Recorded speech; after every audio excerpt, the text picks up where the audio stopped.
उत्तराखंड सरकार के आदरणीय प्रदीप बत्रा जी हमारे बीच में उपस्थित है। आपका इस मंच के माध्यम से हार्दिक स्वागत अभिनंदन करता हूं। एक बार चाहूंगा जोरदार तालियों से हमारे मंत्री जी का स्वागत करेंगे।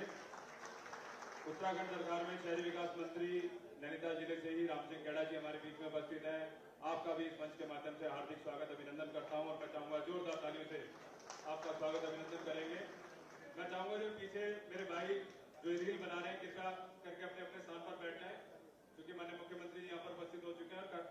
कार्यक्रम की गरिमा है, उस गरिमा को बनाए रहे हैं, अपने अपने स्थान पर बैठ जाएं। कार्यक्रम को आगे बढ़ाते हुए मैं आमंत्रित करूंगा भाई कार्यक्रम के संयोजक भाई शेखर वर्मा जी से कि माननीय मुख्यमंत्री जी का उनको मोमेंटे गिफ्ट कर उनका स्वागत सम्मान करेंगे।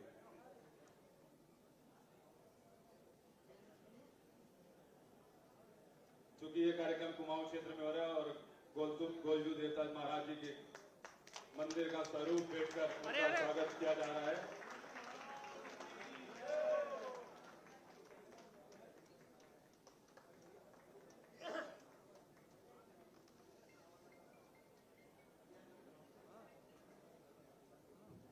कार्यक्रम के सह संयोजक भाई अमित नारंग जी से आग्रह है कि अंगवस्त्र पहनाकर माननीय मुख्यमंत्री का स्वागत अभिनंदन करेंगे।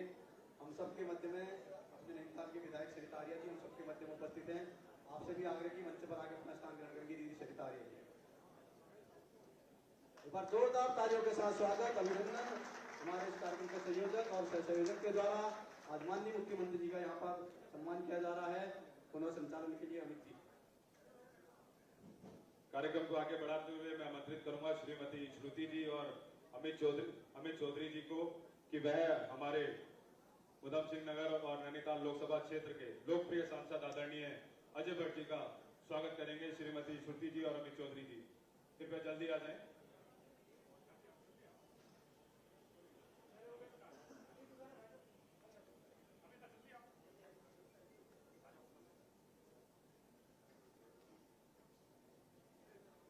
कार्यक्रम को आगे बढ़ाते हुए मैं आमंत्रित करूंगा संजय पांडे जी और रोहन चौधरी जी को। आईटी मंत्री हमारे बीच में उत्तराखंड सरकार के प्रदीप बत्रा जी उनको सम्मानित करेंगे। संजय पांडे जी और रोहन चौधरी जी।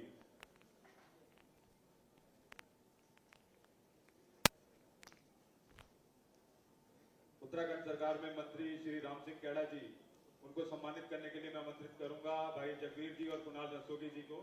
कृपया जल्दी आ जाएं।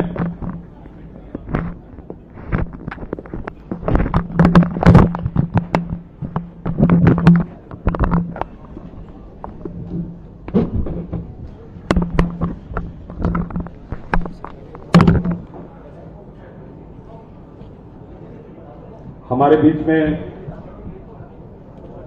जगवीर जी और कुणाल रस्तोगी जी श्री राम सिंह खेड़ा जी का स्वागत करेंगे। सौरभ जी अवनीश बनकोटी जी से निवेदन करूंगा, सौरभ जी और अवनीश बनकोटी जी कृपया जल्दी आ जाएं। हमारे भारतीय जनता पार्टी के जिलाध्यक्ष प्रतापवीर जी का स्वागत करेंगे।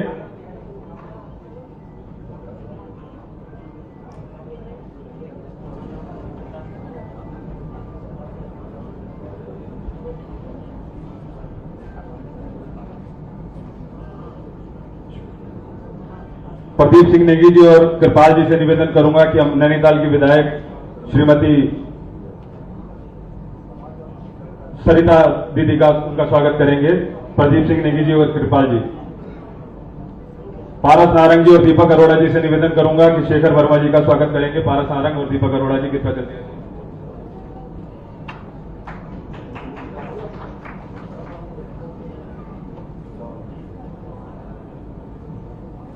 पारस नारंग जी और दीपक अरोड़ा जी।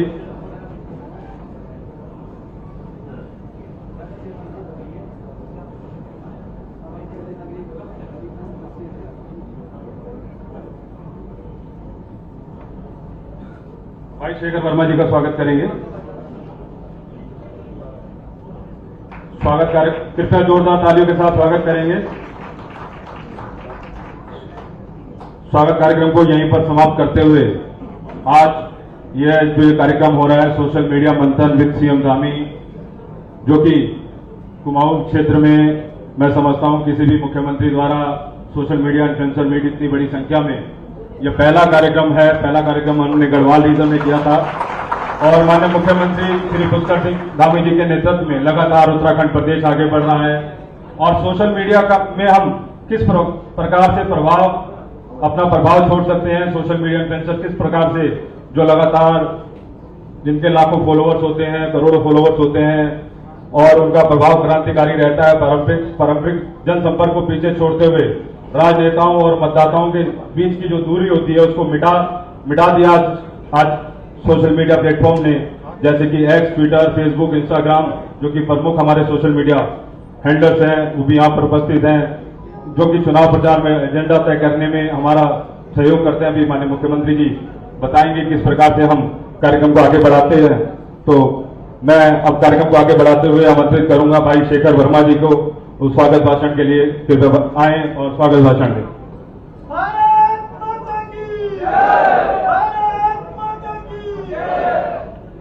वंदे। आज की इस प्रथम कुमाऊं संवाद जो सीएम सर के साथ होना है, सोशल मीडिया इन्फ्लुएंसर्स, वॉलेंटियर्स, ये पहला चांस है और धामी जी का, हमारे मुख्यमंत्री जी का एक था कि हम कुमाऊं में भी सोशल मीडिया इन्फ्लुएंसर से संवाद करें।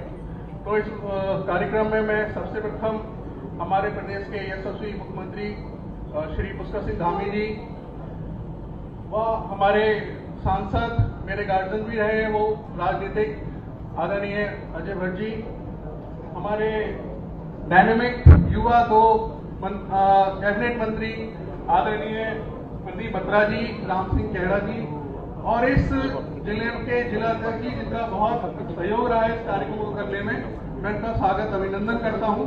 मेरे साथ अमित नारायण जी हैं जिनने बहुत मेहनत करके आप सब लोगों को यहाँ बुलाया है।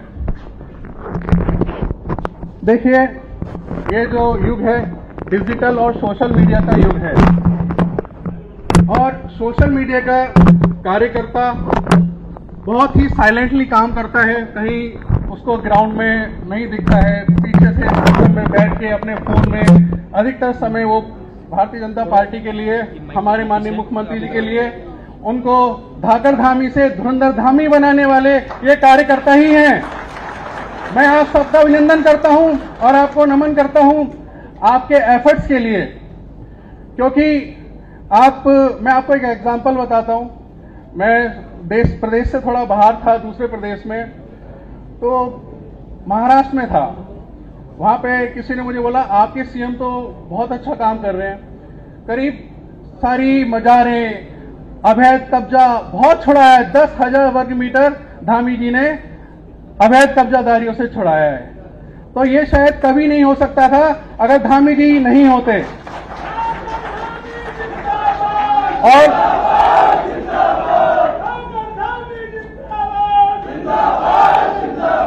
क्योंकि देखिए, विकास और हमारा जो संस्कृति है दोनों एक साथ चलनी चाहिए। धामी जी दोनों चीजों को एक साथ लेकर चल रहे हैं, उसके लिए बधाई के पात्र हैं। और हमारी खुशनसीबी है कि धामी जी जैसे मुख्यमंत्री हमें मिले हैं। शायद ऐसा मैं भी 15 साल से सोशल मीडिया में काम कर रहा हूं, लेकिन धामी जी की एक पोस्ट डालता हूं, उसमें इतने अच्छे कमेंट आते हैं, धुरंधर धामी, धाकर धामी, क्योंकि उन्होंने अपने कामों से सिद्ध किया है कि वो धाकड़ हैं और अब धुरंधर बनने जा रहे हैं। 2027 में वो तीसरी बार मुख्यमंत्री पद की शपथ लेने वाले हैं। और मुझे पता है आप लोगों का योगदान बहुत बड़ा योगदान होने वाला है। मैं मानता हूं आपकी मेहनत शायद और कोई नहीं देख पाए, लेकिन आपकी मेहनत बहुत रंग लाने वाली है। धामी जी को मजबूत करने के लिए आप लोग जो दिन रात अपना इंटरनेट खर्च करते हैं, मैं उसके लिए भी आपको थैंक यू बोलता हूं। राजनीतिक भाषणबाजी तो मुझे आती नहीं है, बस मैं आपके लिए आपका बहुत बहुत धन्यवाद है। और इसी तरीके से आप हमारा जो कैंपेन है 2027 का सोशल मीडिया का, उसमें आप लोग ऐसी सहयोग करते रहिए। मेरे साथ इन्फ्लुएंसर बहुत अच्छे आ रखे हैं, वैभव जी हैं, पीएम के साथ वो 2 वीडियो कर चुके हैं, मैम है, मैम के सॉन्ग्स वगैरह आते रहते हैं सर के। तो आप सब लोगों का सपोर्ट इसी तरीके से मिलता रहे, इसी आशा के साथ मैं आपको धन्यवाद देता हूं। धन्यवाद। बहुत बहुत धन्यवाद भाई शेखर वर्मा जी। हमारे बीच में आनंद सिंह अधिकारी, अध्यक्ष जिला पंचायत चंपावत, यहाँ पर उपस्थित है। मैं आपका इस मंच के माध्यम से हार्दिक स्वागत अभिनंदन करता हूँ। हल्द्वानी से मेयर बड़े भाई गजराज सिंह पीर जी भी हमारे बीच में उपस्थित है। मैं आपका भी हार्दिक स्वागत अभिनंदन करता हूं।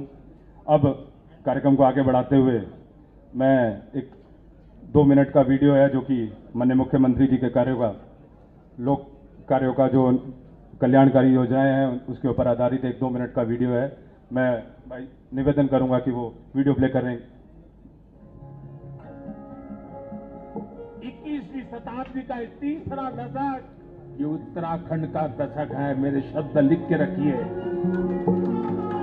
आज आदरणीय प्रधानमंत्री श्री नरेंद्र मोदी जी के मार्गदर्शन और मुख्यमंत्री श्री पुष्कर सिंह धामी जी के नेतृत्व में भाजपा की डबल इंजन सरकार राज्य को तेजी से विकास की नई ऊंचाइयों की ओर ले जा रही है। पूर्व में भी उत्तराखंड के विकास के लिए अनेक कार्य हुए हैं, लेकिन अब इस विकास यात्रा को नई गति और युवा विजन के साथ नए पंख मिल गए हैं। माननीय मुख्यमंत्री श्री पुष्कर सिंह धामी जी के दूरदर्शी नेतृत्व, दृढ़ संकल्प और नवाचारपूर्ण दृष्टिकोण के अनुरूप आज उत्तराखंड तेजी से बदलता आत्मनिर्भर और सशक्त राज्य बन रहा है। राज्य का वार्षिक बजट रुपए 1 लाख करोड़ से अधिक पहुंच गया है। राज्य के इतिहास में पहली बार शीतकालीन यात्रा की शुरुआत हुई, जिससे स्थानीय आजीविका और अर्थव्यवस्था को नई मजबूती मिली। बीते 3 वर्षों में 23 करोड़ से अधिक पर्यटक उत्तराखंड पहुंचे।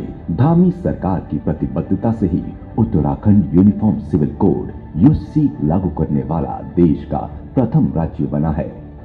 धर्मांतरण विरोधी कानून, लव जिहाद पर नियंत्रण, लैंड जिहाद पर रोक जैसे कड़े कदमों से देवभूमि के सामाजिक संतुलन को सशक्त किया गया है। श्री केदारनाथ धाम में रुपए 750 करोड़ से पुनर्निर्माण कार्य प्रगति पर है और श्री बद्रीनाथ धाम के पुनर्विकास हेतु रुपए 550 करोड़ की महानिर्माण योजना पर कार्य जारी है। मानसखंड मंदिर माला मिशन से कुमाऊं के धार्मिक स्थलों का समग्र विकास किया जा रहा है। राज्य में सख्त नकल विरोधी कानून लागू किया गया है। मैदानी राज्य में इन्वेस्टमेंट लाना और पहाड़ी राज्य में इन्वेस्टमेंट लाना, दोनों में पहाड़ चढ़ने से भी ज्यादा कठिनाई होती है। और भाई पुष्कर सिंह इसलिए अभिनंदन के अधिकारी है कि सारी विपदाओं को, सारी विपरीत परिस्थितियों को और सारी परंपरागत कल्पनाओं को तोड़ते हुए आज 1 लाख करोड़ से ज्यादा इन्वेस्टमेंट उत्तराखंड में आ चुका है। ये बहुत बड़ी बात है। उत्तराखंड ने न केवल अपनी आस्था और पहचान को सशक्त किया है, बल्कि सशक्त, समृद्ध और सर्वोत्तम उत्तराखंड के संकल्प को भी साकार करने की दिशा में ठोस कदम बढ़ाए हैं। आज यह प्रदेश देश के अग्रणी और तेजी से प्रगतिशील राज्यों में शामिल हो चुका है।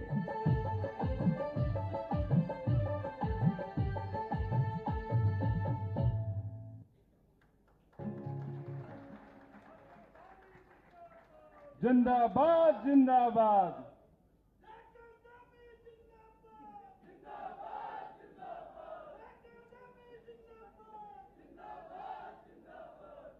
माननीय मुख्यमंत्री जी के आगमन पर युवाओं में काफ़ी जोश है। उस जोश की मैं सराहना करता हूं और कार्यक्रम को आगे बढ़ाते हुए अब माननीय मुख्यमंत्री जी, कुछ सवाल हैं हमारे यहाँ बैठे हुए सोशल मीडिया इन्फ्लुएंसर्स और वॉलंटियर्स के मन में, वो आपसे कुछ सवाल करना चाहते हैं। तो ऐसे ही सवाल के लिए मैं आमंत्रित करूंगा श्री अवनीश बनकोटी जी को कि वे अपना सवाल लेंगे और मैं निवेदन करूंगा अवनीश बनकोटी जी को माइक दे दिया जाए कृपया करके। वो पीछे है अवनीश बनकोटी जी, आप वहीं खड़े रहे, आपके पास माइक आ जाएगा।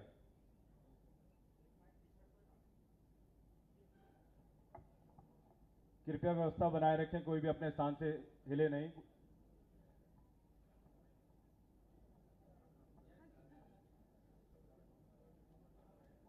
कृपया माइक की व्यवस्था करें अवनीश मनकोटी जी को जल्दी थोड़ा।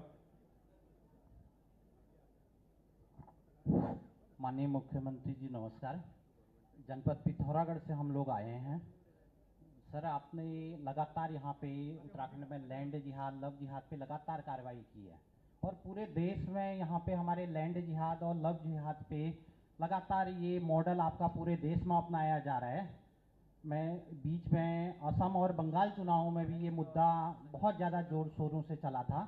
मैं ये पूछना चाहता हूँ कि क्या उत्तराखंड में ये कार्रवाई लगातार चलेगी, क्योंकि पहाड़ों में हमारे बहुत ज़्यादा अवैध मस्जिदें हैं और लव जिहाद के मामले हमारे बहुत आते हैं, तो क्या ये इस पे कार्रवाई लगातार आपकी चलेगी? मैं ये पूछना चाहता हूँ। चलिए, बहुत अच्छा। बनकोटी जी, आपने पिथौरागढ़ से है ना? अच्छा, देखिए ये जो हमारा राज्य है, पहले हमारी जो गिनती होती थी, गणना होती थी कि छोटा राज्य है, लेकिन अब जो भी काम हम लोग शुरू करते हैं देवभूमि उत्तराखंड में, उसका संदेश पूरे देश के अंदर जाता है। आज जैसे हमने यूसीसी का कानून देश की आज़ादी के बाद सबसे पहले हमारे राज्य में लागू हुआ आदरणीय प्रधानमंत्री जी की प्रेरणा से, और अब पूरा देश उस दिशा में आगे बढ़ गया है। भारतवर्ष के हमारे अन्य राज्य भी यूसीसी लागू कर रहे हैं। बहुत सारे लोगों ने अपने अपने विधानसभाओं में ये कानून पास कर दिया है। अब हमने जो लैंड जिहाद, लव जिहाद, थूक जिहाद, मजार जिहाद, अतिक्रमण, इसके खिलाफ जो कार्रवाई की, कुछ लोगों ने कहा कि उस समय ये सिर्फ बयानबाजी हो रही है, इस पर कोई काम नहीं हो रहा है। लेकिन आज बंगाल और असम जैसे राज्यों में भी, वहाँ पर भी ये मुद्दे अब प्रमुखता से उठ रहे हैं। वहाँ की सरकारें भी अब इन पर काम कर रही है। इसका मतलब साफ है कि देश अब आंखें बंद करके नहीं, खुले आंखों से देशवासी आज की कार्रवाइयों को देख रहे हैं। अब केवल बातों से काम चलने वाला नहीं है, अब काम करना पड़ता है, क्योंकि जनता बहुत जागरूक है। और हमने ये स्पष्ट कर दिया है कि उत्तराखंड के अंदर लैंड जिहाद के मामले हैं, अवैध कब्जे हैं, फर्जी पहचान पत्र बनाने हैं, घुसपैठियों को यहाँ शरण देना हो, अवैध रूप से चलने वाले मदरसे हों, इन सभी को हम सख्ती से कानून के दायरे में ला रहे हैं। और उसका व्यापक परिणाम भी हो रहा है कि आज आप देख रहे होंगे कि अतिक्रमण बड़ी संख्या में आज हटा है।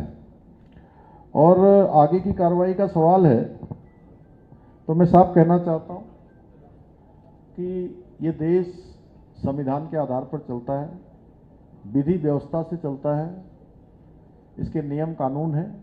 कोई व्यक्ति नियम कानून से बड़ा नहीं है, और हम नियम कानून को सख्ती से देवभूमि उत्तराखंड में लागू करेंगे। और ये काम हमारा अनवरत रूप से चलता रहेगा, क्योंकि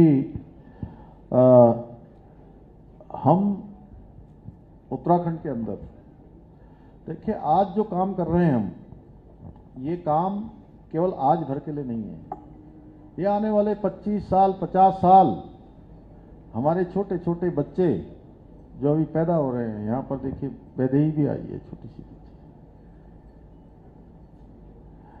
तो ये 50 साल आने वाले, 100 साल, इन बच्चों को असुरक्षित उत्तराखंड नहीं मिलना चाहिए, इनको सुरक्षित उत्तराखंड मिलना चाहिए।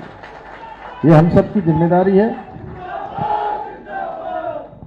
तो ये काम हमारा लगातार चलेगा, अनवरत रूप से चलेगा। ठीक है बनकोटी जी। बहुत बहुत धन्यवाद माननीय मुख्यमंत्री जी। अगले सवाल के लिए मैं बुलाना चाहूंगा भाई वैभव पांडे जी को। आप शायद कुछ कविता भी सुनाना चाह रहे हैं माननीय मुख्यमंत्री जी को, उसके बाद अपना सवाल लेंगे। माननीय मुख्यमंत्री जी, आपके साथ एक पॉडकास्ट करने का सौभाग्य भी मुझे मिल चुका है, और अभी अभी पिछले 1 साल में 2 बार माननीय प्रधानमंत्री जी से मिलने का मौका मिला, और एक वीडियो मैंने बनाई थी जिसमें आपके और उनके कुछ कामों का उल्लेख किया था। उसको 1 करोड़ लोगों ने पसंद करा देश में, तो मुझे लगा शुरू उससे करता हूं, और उसके बाद अपने प्रश्न पर आऊँगा।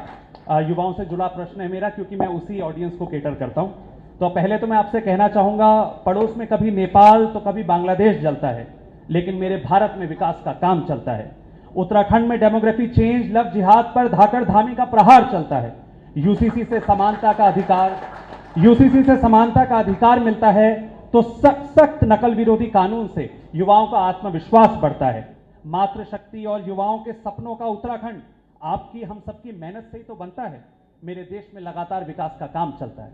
जैसा कि मैंने कहा कि जब मैं प्रधानमंत्री जी से मिला तो उन्होंने युवाओं को लेकर एक लाइन कही मेरे से जिससे मैं बहुत प्रभावित हुआ, और उन्होंने कहा delay is the enemy of development. जिस भी काम में देरी होती है तो वो काम पूरी तरह से हो नहीं पाता।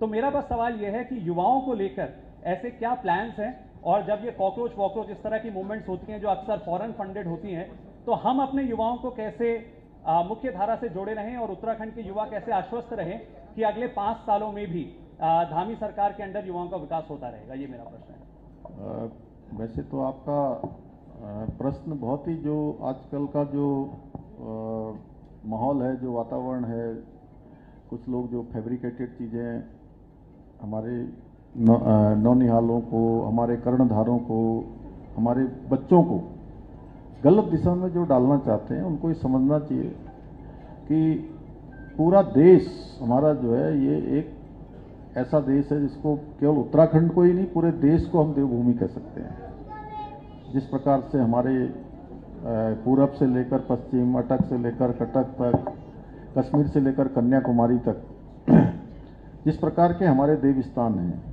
जिस प्रकार की यहाँ की विभिन्न संस्कृतियाँ हैं, विविधता में जिस प्रकार की एकता है, और आज का युवा बहुत जागरूक हो गया है। देखिए, ये तो ठीक है कि कोई रील बना दे रहा है सस्ती लोकप्रियता के लिए कुछ समय, अब जो आपका तो ये क्षेत्रीय है पूरा, तो कई बार अच्छा काम करते हैं, अच्छी चीज़ें सोशल मीडिया में डालते हैं, तो उसमें कुछ एक थोड़े बहुत लाइक मिलते हैं, थोड़े बहुत व्यूज आते हैं, लेकिन कोई झूठ आधी रील काट के, आधी बात काट के, जोड़ के इधर की उधर की कोई चीज़ ऐसी डाल दी जाती है तो एकदम से जो है वो कई हजारों व्यूज पा जाता है, लाखों में पहुंच जाता है, लेकिन वो स्थायी नहीं होता है। तो हमारा जो युवा वर्ग है, जेनजी ग्रुप कहते हैं, जैसे नेपाल में जिस समय हुआ था और नेपाल के बाद आपने देखा होगा यहाँ भी कुछ लोगों ने प्रयास किया कि उसी प्रकार का माहौल बनाया जाए उत्तराखंड में भी, लेकिन हमारे देवभूमि के बच्चे, हमारे युवा पीढ़ी बहुत जागरूक है, और वो अपने, देखिए जो सही क्या है गलत क्या है उसका वो आकलन कर रहे हैं, बहुत अच्छी तरह से जान रहे हैं, मंदिर भी जाते हैं, पूजा पाठ भी करते हैं, हमारी गीता भी पढ़ते हैं, श्रीमद् भागवत भी सुनते हैं, रामचरितमानस भी देखते हैं, सारे काम आज के हमारे बच्चे कर रहे हैं, और जो गलत चीज़ें हैं उनका आकलन भी कर रहे हैं। इसलिए बच्चे भी जानते हैं कि अब केवल बातों से काम नहीं चलेगा। वो देखते हैं, छोटे छोटे बच्चे जो नए हैं वो ऐसे ऐसे प्रश्न करते हैं कि सच में मुझे लगता है कि वास्तव में हमारा भारत जो है विकसित भारत होने की ओर तेजी से आगे बढ़ रहा है, उनकी सोच को देखकर मैं कह सकता हूँ। तो इसलिए बच्चे काम देखते हैं, केवल बातें नहीं देखते हैं, नारे लगाने वालों को नहीं देखते हैं, बड़ी बड़ी बातें करने वालों को नहीं देखते हैं। इसलिए हम लोग काम कर रहे हैं, तो मुझे पूरा भरोसा है कि जो सही बातें हम बच्चों के सामने रख रहे हैं, बच्चे उस दिशा में हमारे आगे बढ़ेंगे और आगे बढ़ रहे हैं। हिम्मत की जो मशाल आपने जलाई है सम्राटों के तलवारों से ज्यादा ये काम आई है। तो हिम्मत की मशाल जला के युवा आपके साथ जुड़ते रहेंगे और उत्तराखंड अग्रणी प्रदेश बनेगा इस देश का, इसमें कोई दो राय नहीं है। धन्यवाद। बहुत धन्यवाद। बहुत बहुत धन्यवाद वैभव पांडे जी। माननीय मुख्यमंत्री जी, अब एक सोशल मीडिया इन्फ्लुएंसर हैं अंकित, उनके मन में एक प्रश्न है, वो एक प्रश्न पूछना चाहते हैं। अंकित जी, कृपया अंकित जी को माइक दे दिया जाए। मुख्यमंत्री जी को मेरा प्यार भरा नमस्कार सर। मैं आप ही के गृह क्षेत्र से हूं और इससे पहले आपके हाथों सम्मान का मौका मुझे मिला है। एक हमारा सॉन्ग था गुलाबी शरारा जो मैंने कोरियोग्राफ किया था। तो सर मेरा तो ये प्रश्न है कि क्या आपको लगता है कि तीसरी बार फिर से भगवा लहराएगा, और हम क्यों तीसरी बार भाजपा को मौका दें? तो मेरा एक क्वेश्चन है कि हम क्यों तीसरी बार भाजपा को मौका दें? देखिए अंकित, आपने बहुत अच्छा प्रश्न किया है, और केवल बच्चे ही क्यों सोचेंगे ऐसा, बड़े भी सोच सकते हैं कि हम क्यों मौका दें। बिल्कुल सर।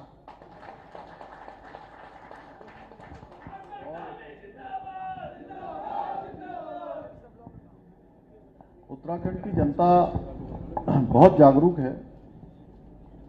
यहाँ लोग अब सिर्फ नारों से नहीं जागरूक होते हैं, नहीं उस दिशा में बहते हैं, और काम जो लोग करते हैं उस पर लोग वोट देते हैं।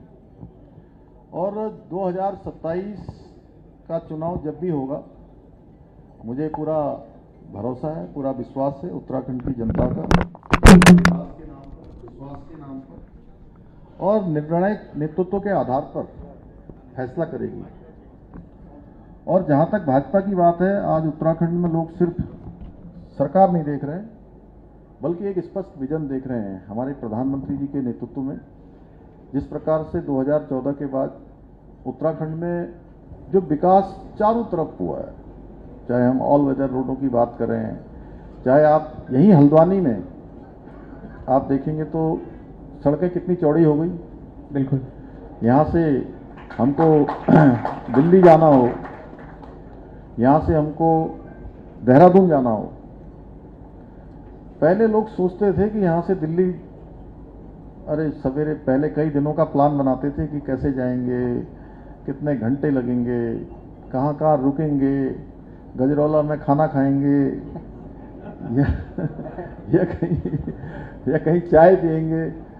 तो वो एक ऐसा प्लान बना के, क्योंकि बड़ा लंबा टाइम लग जाता था, और मैं तो खटीमा से देहरादून जाता था ना, तो कई जगह रुकते हुए जाता था।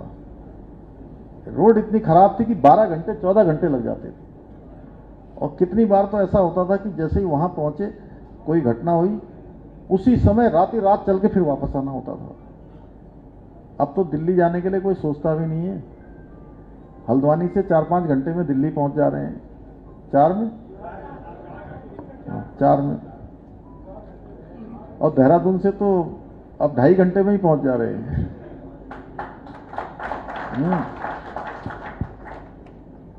हमारी हवाई सेवाओं का विस्तार हो रहा है, स्वास्थ्य सेवाओं का विस्तार हो रहा है, सभी हमारे ऑल वेदर 4 धाम रोडें बन रही हैं। अभी आदि कैलाश यात्रा चल रही है आजकल। पिछले साल आदि कैलाश यात्रा में 40,000 से कुछ लोग, ज्यादा लोग गए थे पूरे सीजन में। और प्रधानमंत्री जी 12 अक्टूबर 2023 को, वो देश के पहले प्रधानमंत्री हैं जो 17,000 फुट की ऊंचाई पर जौलीकोंग और आदि कैलाश की यात्रा करने वाले प्रधानमंत्री। और उनके जाने के बाद ये यात्रा शुरू हुई। और आज मैं यहाँ आने से पहले सभी जिलाधिकारियों के साथ मैंने आज मीटिंग करी थी, समीक्षा करी थी। तो पिथौरागढ़ से भी मैं पूछ रहा था कि अभी तक कितने लोग चले गए, तो 20,000 से ज़्यादा लोग 20 दिनों में ही चले गए। हमारी यात्राएं आसान हो गई, इतनी बार आ गए, इतने सारे हमको जो है हर क्षेत्र में फंड दिया है। यहीं पर हमको पंतनगर का हवाई अड्डा, हमारा अभी आने वाले समय में जल्दी जो है अंतर्राष्ट्रीय स्तर का हवाई अड्डा बनना शुरू हो जाएगा। उसके लिए राज्य सरकार ने सारी जमीन, सारी व्यवस्थाएं जो हमने कर दी, 900 एकड़ जमीन भारत सरकार के एविएशन मिनिस्ट्री को हस्तांतरित कर दी है, बनने लग गया, उसका काम शुरू हो गया है। सारी औपचारिकताएं हो रही हैं। अब एक औपचारिकता होगी बड़ी, प्रधानमंत्री जी को हम लोग निवेदन कर रहे हैं कि वो उसका शिलान्यास कर दें आकर। Thank you sir. यहीं हल्द्वानी में जमरानी बांध, कितने लोग तो जमरानी बांध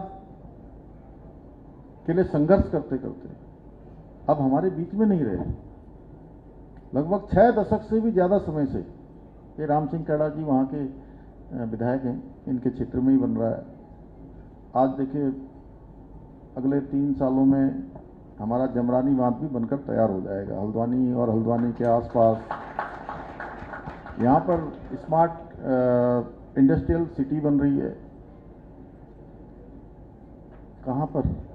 खुरपिया फार्म में, रुद्रपुर और किच्छा के बीच में इतने सारे बाईपास बन रहे हैं। आज काठगोदाम रोड हो, हल्द्वानी रोड हो, सब चौड़ीकरण हो रहा है। स्मार्ट सिटी की तर्ज पर हल्द्वानी शहर का विकास हो रहा है। ऐसे ऐसे काम हो रहे हैं। गाना सुना है कि आपने पहली बार? बिल्कुल सर। हैं? हाँ। कभी कभी ये अमित इसको लगा भी देना चाहिए यहाँ पर कभी कभी ना, इसको सुना भी देना चाहिए सबको। और मुझे लगता है कि आप सब लोग कम से कम इतनी बड़ी हमारी ताकत, मतलब इतनी बड़ी ताकत आई है कि जो पूरी दुनिया के अंदर जो है कुछ ही सेकंडों में हमारी सब बात पहुंचा देगी, तो उनके पास पहली बार वाला गाना जरूर गाना चाहिए। इसमें इन्होंने भी गा रखा है, गोविंद जी ने और खुशी जी ने, दोनों लोगों ने। तो अब मैं कामों की लिस्ट इतनी बड़ी है, मैं अभी केवल ये, चूंकि कुमाऊं की इन्फ्लुएंसर मीट हो रही है ये, तो इसलिए मैं यहीं के कुछ प्रमुख काम बता रहा हूँ। अभी उधर गढ़वाल में जाएंगे तो चार धाम, बद्रीनाथ केदारनाथ का अभी यहाँ दिखाई रहे थे। हाँ, अभी यहाँ किच्छा में एम्स बन रहा है, अभी जुलाई तक उसको चालू होना है। जिन सेवाओं के लिए हमको दिल्ली जाना पड़ता था और वहाँ जाने के बाद भी बहुत मुश्किल से कभी एडमिशन होता ही नहीं, कितनी सिफारिश लगानी पड़ती है, क्योंकि पूरे देश भर का वहाँ पर बहुत दबाव होता है। अब वो सब सुविधाएं हमको यहीं मिलने वाली हैं। इसके अतिरिक्त इन्वेस्टर ग्लोबल समिट का हमने आयोजन किया था, जिसमें 1 लाख करोड़ की ग्राउंडिंग हो गई। यूसीसी का कानून लागू करने वाला हमारा राज्य पहला राज्य बन गया हिंदुस्तान का। आज सभी राज्य उस दिशा में चल गए हैं। नकल का कानून आ गया, 32,000 युवाओं को नौकरी मिल गई। आप सब युवा लोग हैं और पहले के जो 20-21 सालों में मात्र 16,000 लोग भर्ती हो पाए थे, इन 4 सालों में 32,000 का आंकड़ा पार कर गया। अभी ये रुकने वाला नहीं है, अनवरत रूप से चलेगा। नकल माफियाओं पर कार्रवाई करनी हो, हैं, तो ये नए कानून बनाने हो, बहुत सारे कानून हमने बनाए हैं, वो बार बार आ रहा है। चाहे वो लैंड जिहाद पर कार्रवाई हो, चाहे नकल पर कार्रवाई हो, भ्रष्टाचार पर कार्रवाई हो। भ्रष्टाचार पर पहले केवल बात होती थी कि भाई हो रहा है, करेंगे, या किसी को छोटे कर्मचारी को पकड़ के तीसरी कर दी जाती थी। आज ऐसा नहीं हो रहा है। देखिए, किसी भी प्रकरण में चाहे कोई किसी स्तर का भी होगा, अगर कहीं अपने कार्यों में शिथिलता करेगा, कोई गलत काम करेगा, कहीं पर भी जो है जो व्यवस्था है उस व्यवस्था को तोड़ने का काम करेगा, तो उसके खिलाफ कार्रवाई होगी। छोटा कर्मचारी हो, बड़ा हो, कोई अजगर हो, मगरमच्छ हो, किसी को नहीं छोड़ा जा रहा है। जी sir. Apple mission, kiwi mission, हमारा अभी ये जो तेज पत्ता आता है उसका भी हम लोगों ने मिशन चलाया है। तैमूर मिशन भी चला रहे हैं, सगंध का काम कर रहे हैं, अनेक नवाचार कर रहे हैं। कितने बच्चे हमारे आज स्टार्टअप चला रहे हैं, ease of doing business, ease of living business, startup, तमाम क्षेत्रों में। और उत्तराखंड का बजट जो आज से 4 साल पहले 50,000 करोड़ का होता था, वो 1 लाख करोड़ को पार कर गया। हमारी जो जीएसडीपी है 7.23% से ज़्यादा की ग्रोथ हो गई। बिजली उत्पादन हमारा लगभग 3 गुना से ज़्यादा बढ़ गया। एसडीजी सस्टेनेबल डेवलपमेंट गोल्स, मैं केवल इन्हीं के लिए नहीं बोल रहा हूँ, प्रश्न इन्होंने पूछा है, लेकिन मुझे लगता है कि हमारे सभी लोगों की जानकारी में आना चाहिए, इसलिए इतनी मैं ताकत भी लगा रहा हूँ। नहीं तो इनका तो प्रश्न पहले ही पूरा हो गया है।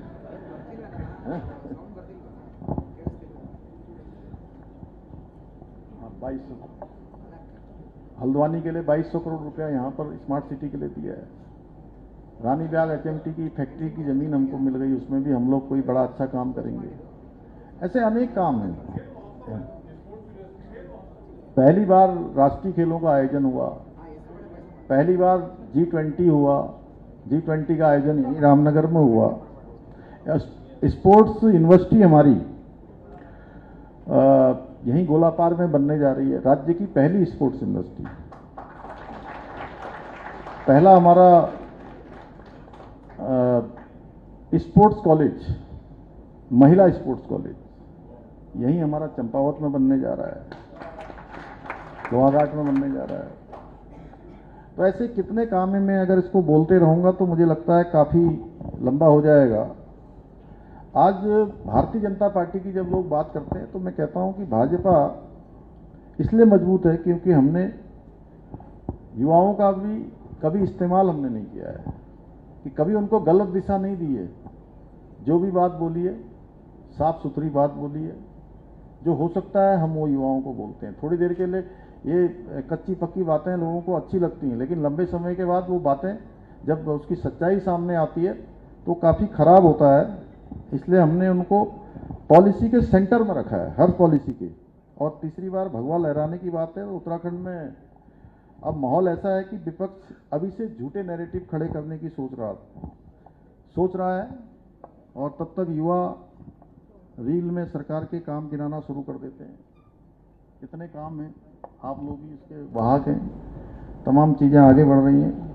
मैं हमेशा कहता हूं कि अगर युवा कोई बात ठान लेते हैं तो वो केवल राजनीतिक मौसम तो बदल ही देते हैं, चुनाव की हवा भी बदल देते हैं। और पूरे देश का, दुनिया का इतिहास इस बात का साक्षी है।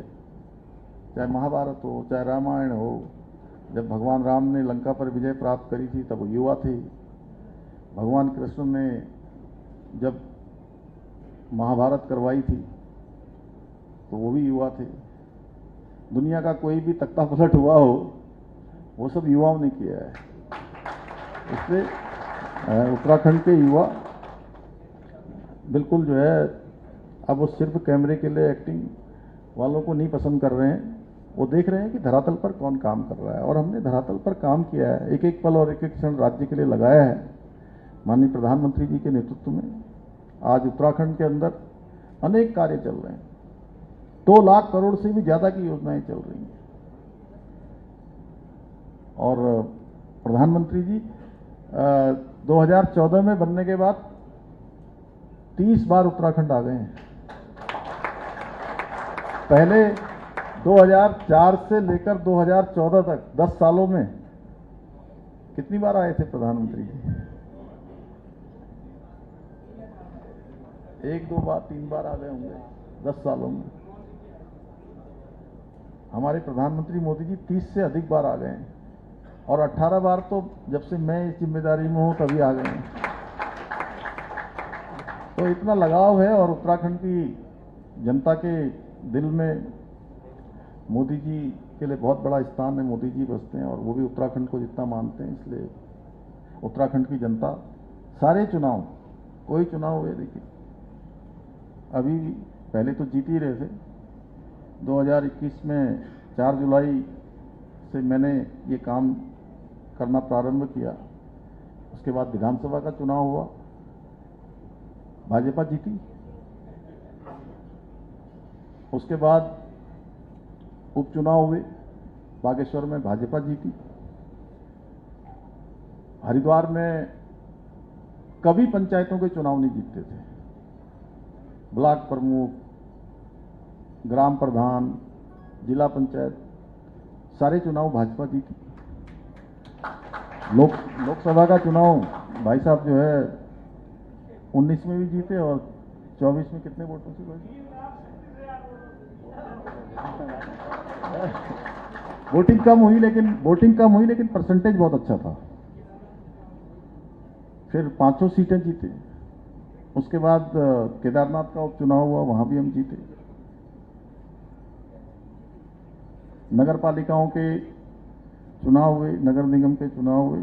हमारे मेयर साहब भी बैठे हैं, मिंटू गुंबर जी भी बैठे हैं, ये सब बैठे हैं। और सारे नगर निगम जीते हम। चंपावत तो जीत ही गए थे कर पहले ही चुनाव के बाद। हाँ, चंपावत का चुनाव वहाँ के लोगों का मैं बड़ा आभारी हूँ कि बड़े मार्जिन से लगभग जिला पंचायत के अध्यक्ष भी बैठे हैं यहाँ पर। देखिए सारे जिला पंचायत भी हम जीत गए, एक छोड़ के। अभी सहकारिता के चुनाव हुए, उसमें भी 90% से ज्यादा सीटों पर भाजपा जीत गई है। तो मुझे लगता है कि मेरे मन में कोई संदेह नहीं है कि उत्तराखंड की जनता हमें भरपूर आशीर्वाद देती आई है, आगे भी भरपूर आशीर्वाद देगी। जय। बहुत बहुत धन्यवाद माननीय मुख्यमंत्री जी। अब अगला सवाल है गदरपुर से, डिग्री कॉलेज की पहली अध्यक्ष बनी है छोटी बच्ची, हमारी छोटी बहन। उसके मन में सवाल है, सौम्य वर्मा, वे आपसे क्वेश्चन करेंगी। कृपया इधर माइक दे दीजिए, सौम्य वर्मा। इधर इधर सामने फ्रंट रो में।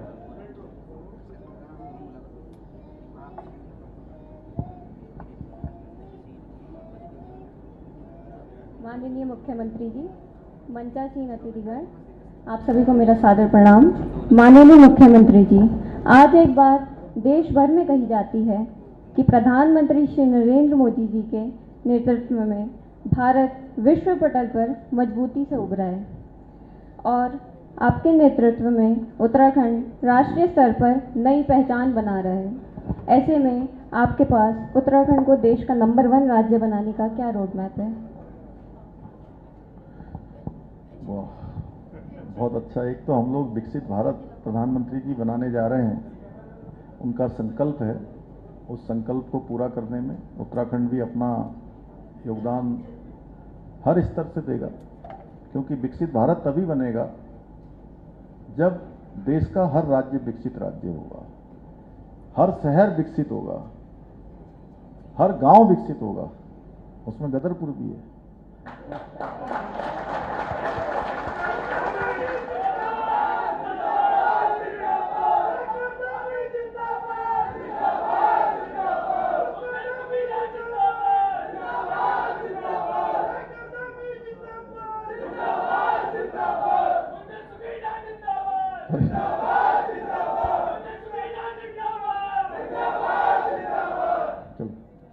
तो आज भारत पूरे विश्व के मंचों पर बहुत आत्मविश्वास के साथ खड़ा है। एक समय ऐसा था, 2014 से पहले का समय, हमारे देश की पहचान एक दब्बू भारत, एक पिछलग्गू भारत और ऐसा भारत जो विश्व के मंचों पर अपने हितों की बात भी नहीं कर पाता है, अपना पक्ष भी ठीक से नहीं रख पाता है। उसको प्रधानमंत्री मोदी जी के आने के बाद एक नए भारत के रूप में लोग देखने लगे, एक विश्व शक्ति के रूप में देखने लगे। भारत एक महत्वपूर्ण स्थिति में आ गया और आज दुनिया का कोई भी बड़ा डिसीजन होता है तो पूरी दुनिया भारत के रुख का इंतजार करती है, क्योंकि प्रधानमंत्री मोदी जी के नेतृत्व में हमको बहुत दूरदर्शी नेतृत्व मिला है। पहले दुनिया हमको कहती थी कि यहाँ पोटेंशियल है, अब दुनिया कहती है कि पावर है। ये परिवर्तन आया है दुनिया में और उसी सोच को लेकर हम उत्तराखंड में भी काम कर रहे हैं कि उत्तराखंड हिंदुस्तान का एक श्रेष्ठ राज्य बने, एक मॉडल राज्य बने, उसके लिए काम कर रहे हैं। और हमारे प्रधानमंत्री जी ने बाबा केदार के धाम से उनके मुंह से शब्द निकले थे। मुझे याद है 5 नवंबर 2021 को कपाट बंद होने से ठीक पहले और दर्शन करने के बाद प्रधानमंत्री जी बार बार उस बात को बोलते हैं कि ऐसे अनायास ही मेरे मुंह से शब्द निकल गए। तो वो शब्द सामान्य शब्द नहीं थे,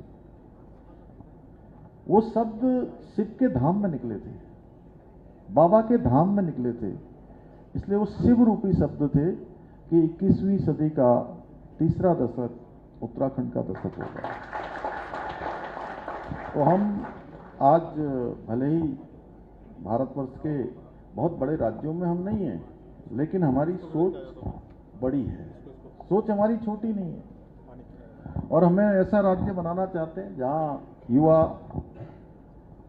अपना स्वयं का रोजगार खड़ा करें, अच्छे अच्छे उद्योग करें, अच्छा उद्यम करें, स्टार्टअप करें। हमारी महिलाएं आज हर क्षेत्र में आगे बढ़ रही हैं। हाउस ऑफ हिमालय ब्रांड हमारा आज पूरी दुनिया के अंदर आज धीरे धीरे उसकी मांग बढ़ती जा रही है।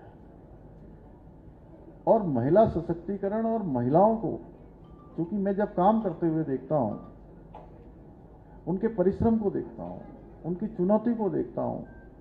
मैं भी एक ऐसे सामान्य परिवेश में मेरा जीवन भी प्रारंभ हुआ है।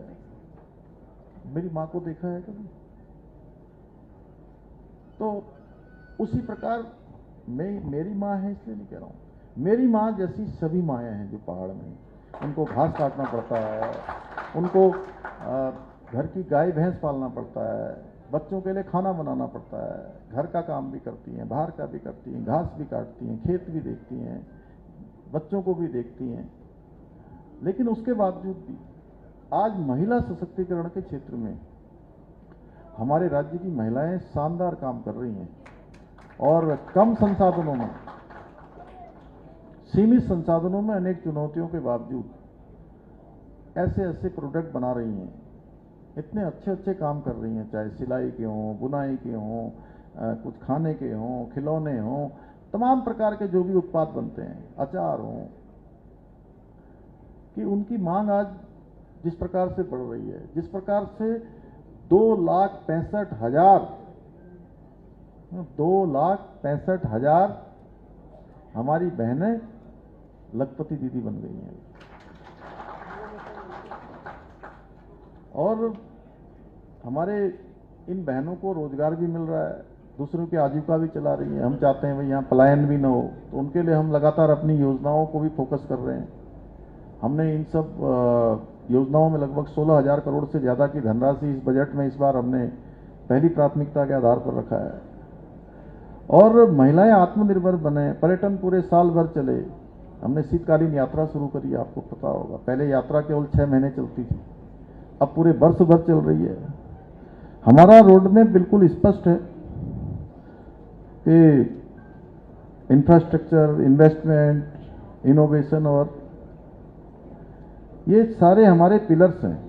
इस पर उत्तराखंड आज खड़ा हो रहा है। 4 धाम ऑल वेदर रोडें बन रही हैं, रेल कनेक्टिविटी अच्छी हो रही है, हवाई कनेक्टिविटी अच्छी हो रही है, हमारी निवेश नीति अच्छी है। हमें निर्यात सूचकांक, तैयारी सूचकांक में भी आज हम पूरे देश के अंदर हमारे जैसे छोटे राज्यों की श्रेणी में हम पहले स्थान पर हैं। सस्टेनेबल डेवलपमेंट्स में हम पहले स्थान पर हैं। हमने सख्त भू कानून लागू किया है, स्टार्टअप सेक्टर में तेजी से काम कर रहे हैं।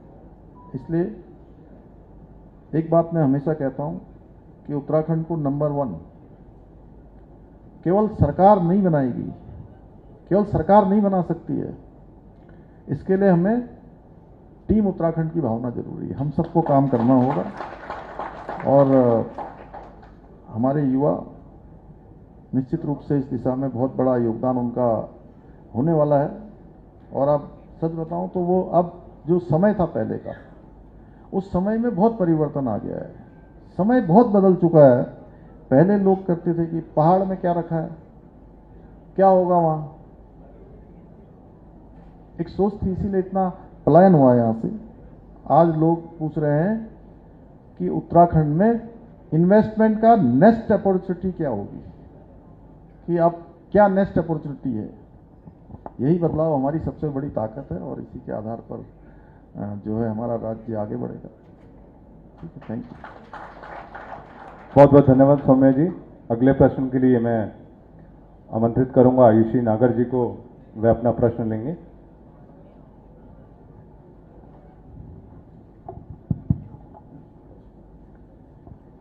नमस्ते सर, मेरा नाम आयुषी है और हम काशीपुर में क्वाइश नामक संस्था चलाते हैं। तो मेरा आपसे सवाल ये है सर कि आपने यूसीसी, नकल विरोधी कानून, धर्मांतरण विरोधी कानून, इवन जो अवैध अतिक्रमण पर आपने जो भी कार्रवाई करी है, इसके लिए आपने जितने भी बड़े बड़े फैसले लिए हैं, तो सर आपको क्या लगता है कि आगे आने वाले समय में हम उत्तराखंड को पूरे देश के सामने हम जो गुड गवर्नेंस मॉडल है उसकी तरह उसको पेश कर सकते हैं? जी बिल्कुल आयुषी जी, आपने बड़ा अच्छा प्रश्न किया है और आप तो स्वयं भी बहुत अच्छा काम कर रही हैं। आप सभी लोग जानते होंगे इनके बारे में अच्छे से। तो मेरी तरफ से आपको बहुत शुभकामनाएं। देखिए, गुड गवर्नेंस का मतलब केवल योजनाओं को लॉन्च करना नहीं होता है, बल्कि गुड गवर्नेंस का जो असली मतलब है, जो सही है, वो सही समय पर करने का साहस होना। और उत्तराखंड में हमने कई ऐसे फैसले लिए हैं जिन पर वर्षों तक चर्चा होती रही। पहले केवल चर्चा होती थी, फैसले नहीं होते थे। ये कानून बनाए, और केवल कानून बनाए नहीं, उनको हमने धरातल पर उतारा है। जैसे जब हम यूसीसी की बात कर रहे थे, मुझे याद है 2022 में 14 फरवरी 2022 को विधानसभा का चुनाव, उसका मतदान होना था, और 12 फरवरी को ठीक 2 दिन पहले मेरी पार्टी ने मुझे निर्देश दिया कि मैं उत्तराखंड की जनता के सामने अपना ये संकल्प रखूं कि हमारी सरकार आने पर हम यूसीसी का कानून बनाएंगे।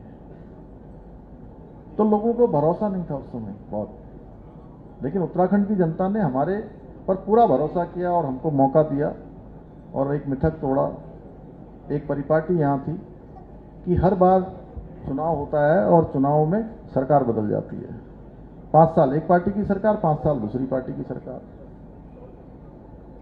लेकिन उत्तराखंड की जनता ने परिपाटी तोड़ दी, ये मिथक बदल दिया और हमको मौका दिया। हमने भी कोई देरी नहीं की। पहला काम, पहले दिन, पहली कैबिनेट में एक फैसला लिया, और वो फैसला लिया कि हमने जो वचन उत्तराखंड की जनता को दिया है, हम वो निर्णय सबसे पहले लेंगे। हमने निर्णय लिया और यूसीसी का कानून विधेयक के रूप में लाकर बना दिया और उसको लागू भी कर दिया। आज 1 साल हो गया। हमने 27 जनवरी को ही लागू किया था। हाँ, यूसीसी में एक हलाला का केस भी आया है, आपने वहां का देखा होगा, इद्दत का, रुड़की क्षेत्र के पास का। तो ऐसी बहुत सारी भ्रांतियां थी लोगों के मन में कि ये करेंगे कि नहीं करेंगे। मैंने 4 जुलाई 2021 को इस जिम्मेदारी पर काम करना शुरू किया, और पहली कैबिनेट बैठक में ये संकल्प लिया कि उत्तराखंड में जितने भी पद रिक्त हैं, जितनी रिक्तियां होनी हैं, हम एक एक रिक्ति को भरेंगे, एक एक भर्ती करेंगे, जहां जहां भी पदों की आवश्यकता करेंगे। और हमने उसको संकल्प के साथ आगे किया। उसी का परिणाम है कि पिछले 4 वर्षों में 32,000 से अधिक नियुक्तियां हो गई, और पारदर्शिता के साथ हुई हैं।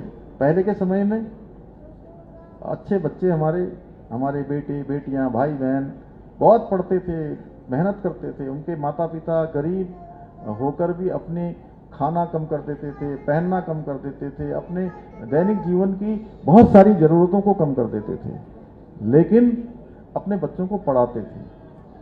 उनका भरोसा टूट रहा था, उनका नंबर नहीं आता था चयन में। आज वही बच्चे जिनका 5 सालों से 6 सालों से नंबर नहीं आ रहा था, चयन नहीं हो रहा था, वही अब एक साथ 1, 2, 3, 4 और कुछ तो ऐसे हैं कि जो 5-5 जगह पर उनका सिलेक्शन हो रहा है। ये बदलाव आया है, तो ये बदलाव दिख रहा है। हमने अतिक्रमण के खिलाफ कार्रवाई की, तो इन फैसलों के पीछे सिर्फ राजनीति नहीं थी, बल्कि एक स्पष्ट सोच थी कि ईमानदार नागरिक को सुरक्षा, यहाँ की अच्छी व्यवस्था दोनों मिलनी चाहिए, और जो कानून तोड़ने वाले उन पर साफ संदेश उनका जाना चाहिए। और आज देश भर में उत्तराखंड की चर्चा इसलिए भी हो रही है क्योंकि हमने फाइलों वाली सरकार नहीं, हमने फैसले वाली सरकार देने का साहस किया है। पहले कुछ लोग सोचते थे कि भाई पहाड़ी राज्य है, यहाँ तो सब धीरे धीरे होगा, धीरे धीरे चलेगा, गाड़ी जो है स्पीड थोड़ा सा पहाड़ में रास्ते भी टेढ़े मेढ़े होते हैं,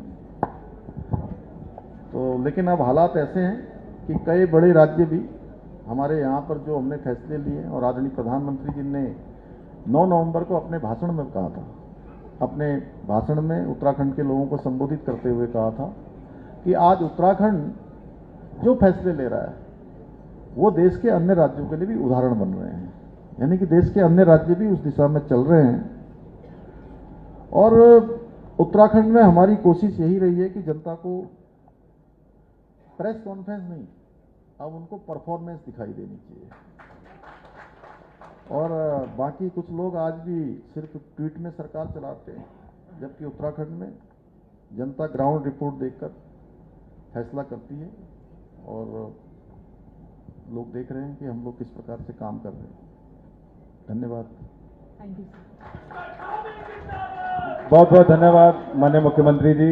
और मुझे आशा है कि आपके दिए गए उत्तरों से यहाँ पर उपस्थित जितने भी हमारे सोशल मीडिया इन्फ्लुएंसर और वॉलंटियर्स हैं वो संतुष्ट होंगे। कार्यक्रम को आगे बढ़ाते हुए आजकल पीछे एक मूवी काफ़ी बहुत ही फेमस मूवी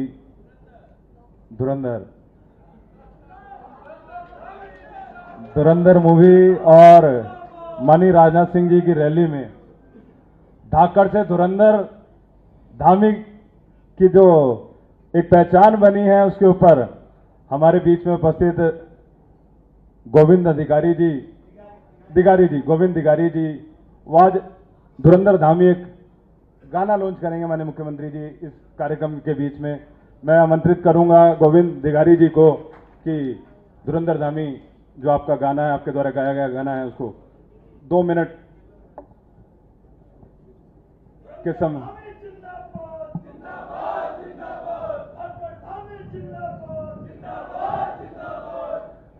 मंचासीन उपस्थित हमारे प्रदेश के यशस्वी मुख्यमंत्री श्रीमान धामी जी और सभी अन्य मंचासीन अतिथिगण, आप सबको मेरा प्रणाम और सभी हमारे उपस्थित इन्फ्लुएंसर और सारी टीम सबको प्रणाम। खुशी जी, मैं और वैदेही दुबई में थे और हमने वहाँ पे हम लोग बोट में थे सर, तो अचानक खुशी जी ने कहा कि गीत तैयार करते हैं धुरंधर धामी। तो वहाँ से इस गीत का बनने का शुरुआत हुई और उसके बाद श्रीमान राजनाथ सिंह जी ने हल्द्वानी में आकर आपको धुरंधर धामी की उपाधि दे दी, तो हमको और ज़्यादा बूस्टअप मिला कि हाँ शायद ये कुछ बड़ा होने वाला है। तो उस गीत को अब हमने पूरा किया है और इस गीत में जो खुशी जी ने लिखा है और मैंने लिखा, हम दोनों ने हमारी जो भावनाएं हैं हमने कोशिश की है कि इस गीत में आप सब लोगों को देखने को समझने को मिलेंगी। 3 से 3.5 मिनट का गीत है, तो मैं चाहूँगा कि आप लोग ज़रूर इसको देखिए। धन्यवाद।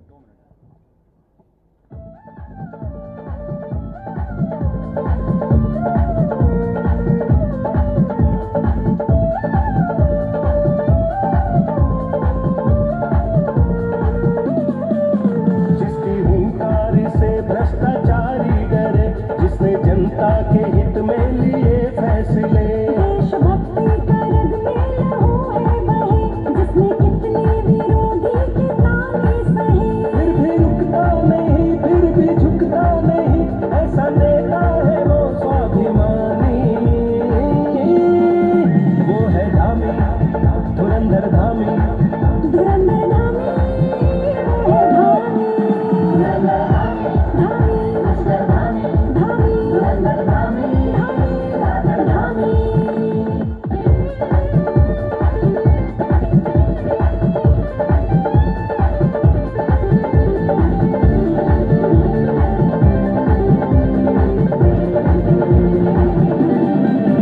उसने वादे किए जो निभाए भी हैं, बड़े काम करके दिखाए भी हैं। देश के कोने में वो छा गया, नाम धाकड़ धुरंधर है वो पा गया। ऐसा ही मुख्यमंत्री हमें चाहिए, फिर से जनता ने भर दी है हामी। वो है धामी, धुरंधर धामी, दिल से धामी, फिर से धामी, धुरंधर धामी, धामी, मिस्टर धामी, धामी, धुरंधर धामी, धामी, धामी।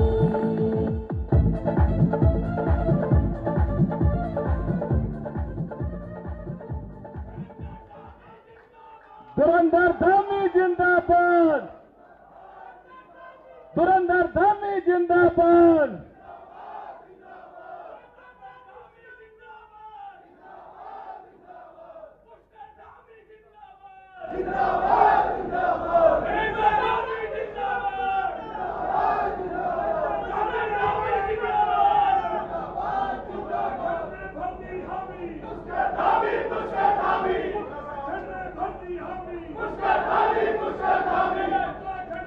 कार्यक्रम को आगे बढ़ाते हुए बहुत ही बढ़िया गीत आपके द्वारा मैं बधाई देता हूं गोविंद दिगारी जी आपको। आपने बहुत ही सुंदर गीत यहां पर बनाया है और जोरदार तालियों से मैं चाहूंगा एक बार गोविंद दिगारी जी और उनकी पत्नी के लिए जोरदार तालियां बजाएं। कार्यक्रम को आगे बढ़ाते हुए मैं आमंत्रित करूंगा नैनीताल उधम सिंह नगर लोकसभा क्षेत्र से लोकप्रिय सांसद और मेरे अभिभावक आदरणीय अजय भट्ट जी, वह हम सबको मार्गदर्शन देंगे। आदरणीय अजय भट्ट जी, कृपया जोरदार तालियों से स्वागत करेंगे आदरणीय अजय भट्ट जी का। अजय भट्ट जी जिंदाबाद, अजय भट्ट जी जिंदाबाद।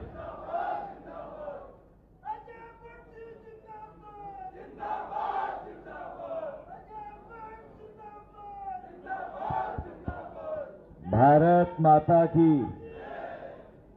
भारत माता की, भारत माता की, वंदे वंदे वंदे मातरम का हम गीत भी गाते हैं, अपनी बात कहते हैं तो नारे भी लगाते हैं।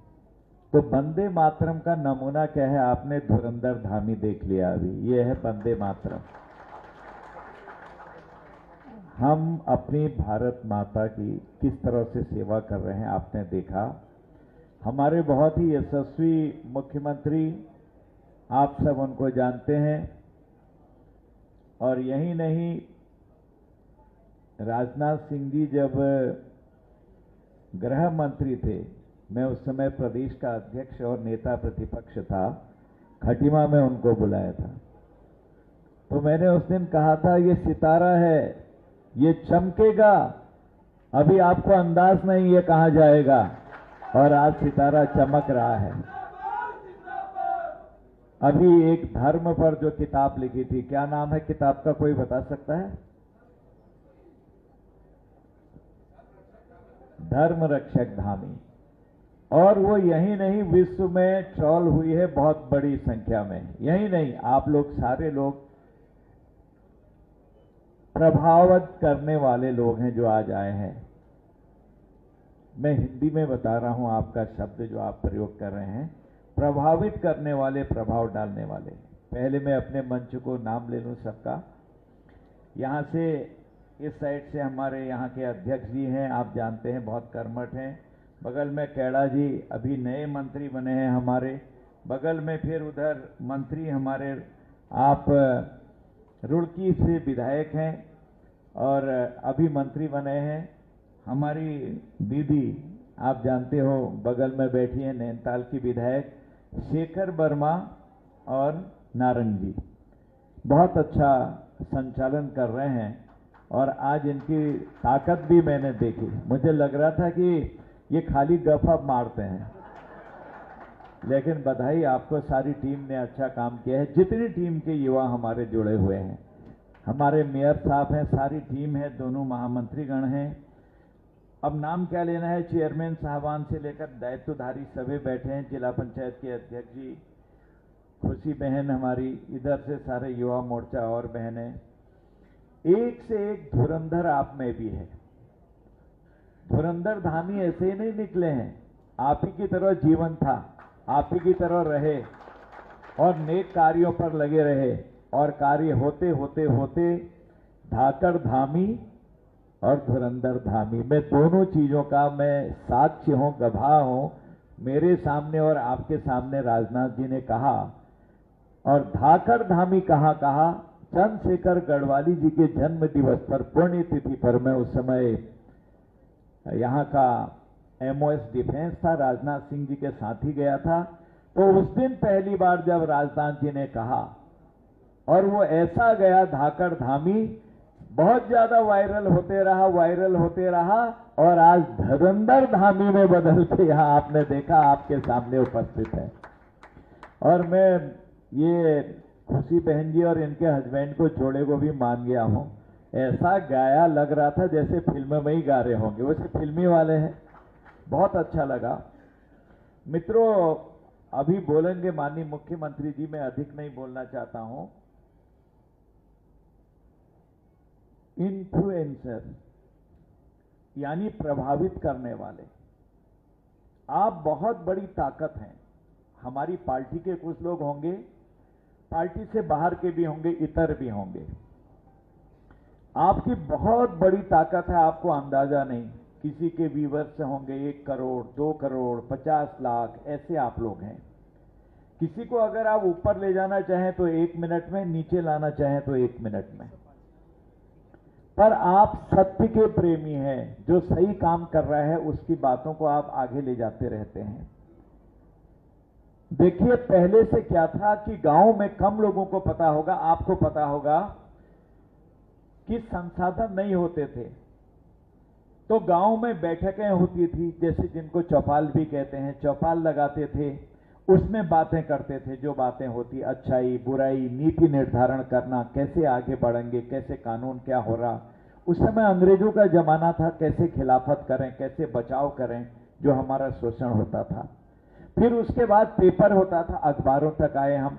कम लोगों को पता होगा कि 1 या 2 अखबार आते थे, जैसे हल्द्वानी अखबार आया, रात को आज हम अखबार पढ़ेंगे मुखानी में फलाने के घर पर, सारे आंदोलनकारी वहां जाते थे। और वो अखबार को ड्यूटी थी किसी की, यहां से गर्म पानी तक भेजना, अल्मोड़े से गर्म पानी का आदमी आएगा, अल्मोड़े तक ले जाना, फिर वहां होता था, पहले नैनीताल जाता था, सॉरी, फिर ऐसे जाते हुए नैनीताल के लोग बैठे, फिर अल्मोड़े जाता था, फिर पिथौरागढ़, फिर कर्णप्रयाग तक द्वाराहाट होते हुए, फिर वो अखबार आए, अखबार नहीं थे।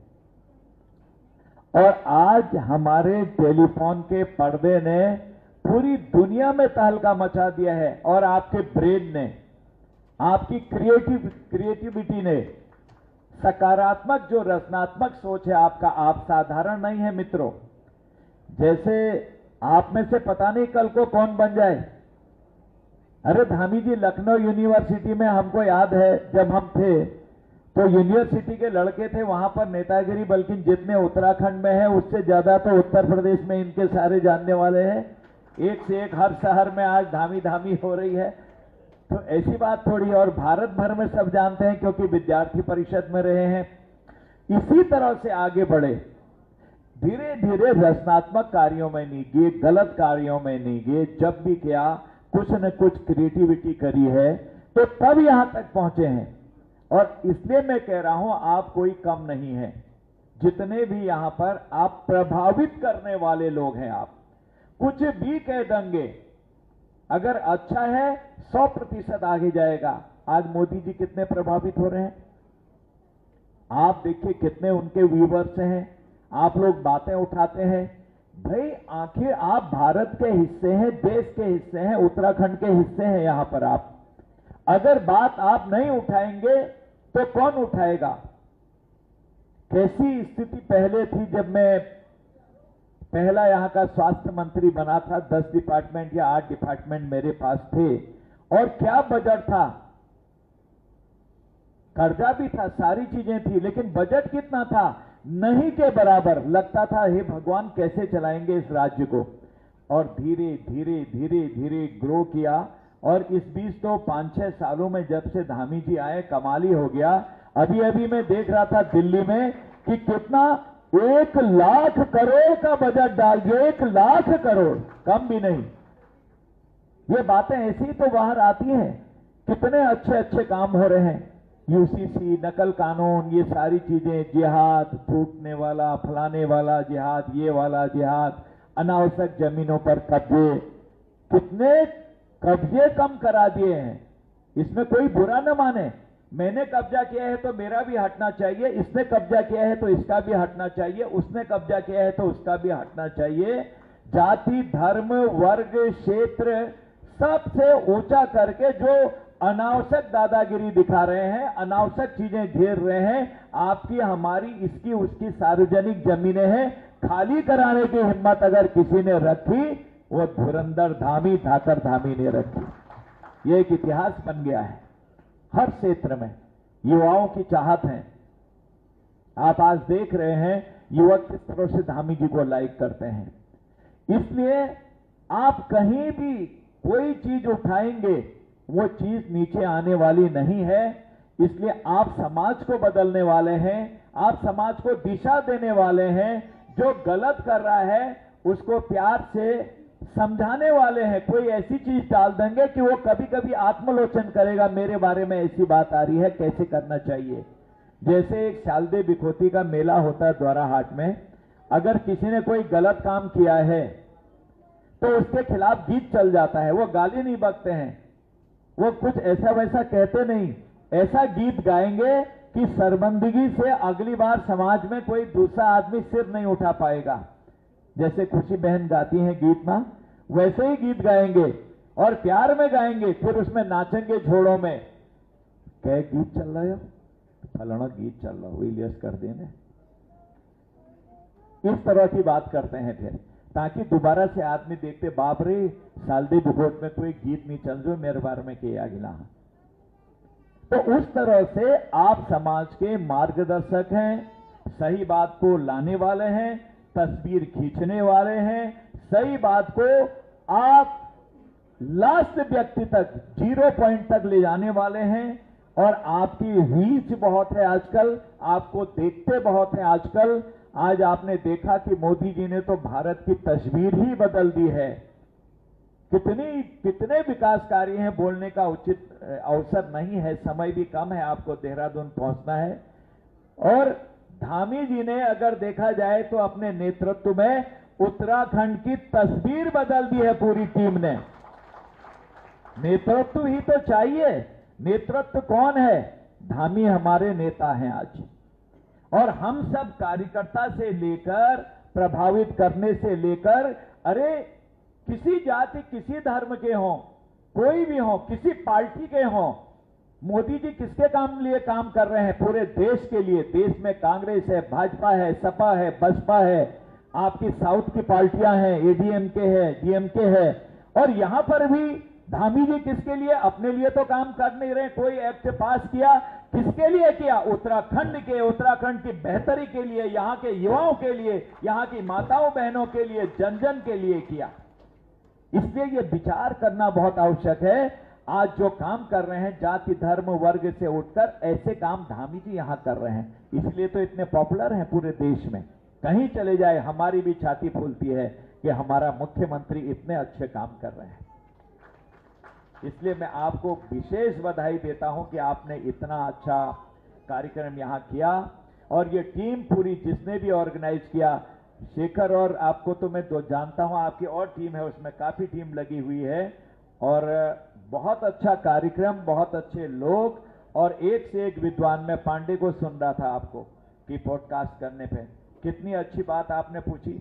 मैं आयुषी को जानता हूं, जो गाय भैंस बकरी एक्सीडेंट हो रहा है, आपको 4 नाली जमीन एक ने दान दी है और वहीं उठाते हैं, वहीं ऑपरेशन करते हैं। माताजी हैं सिर्फ, पिताजी हैं नहीं, अपना जीवन समर्पित कर दिया है। काशीपुर में कभी देखने भी जाएं, आप इन्फ्लुएंसर हैं इसलिए आपको देखना चाहिए वहां जाके। और भी एक से एक समाज के लोग काम करने वाले हैं।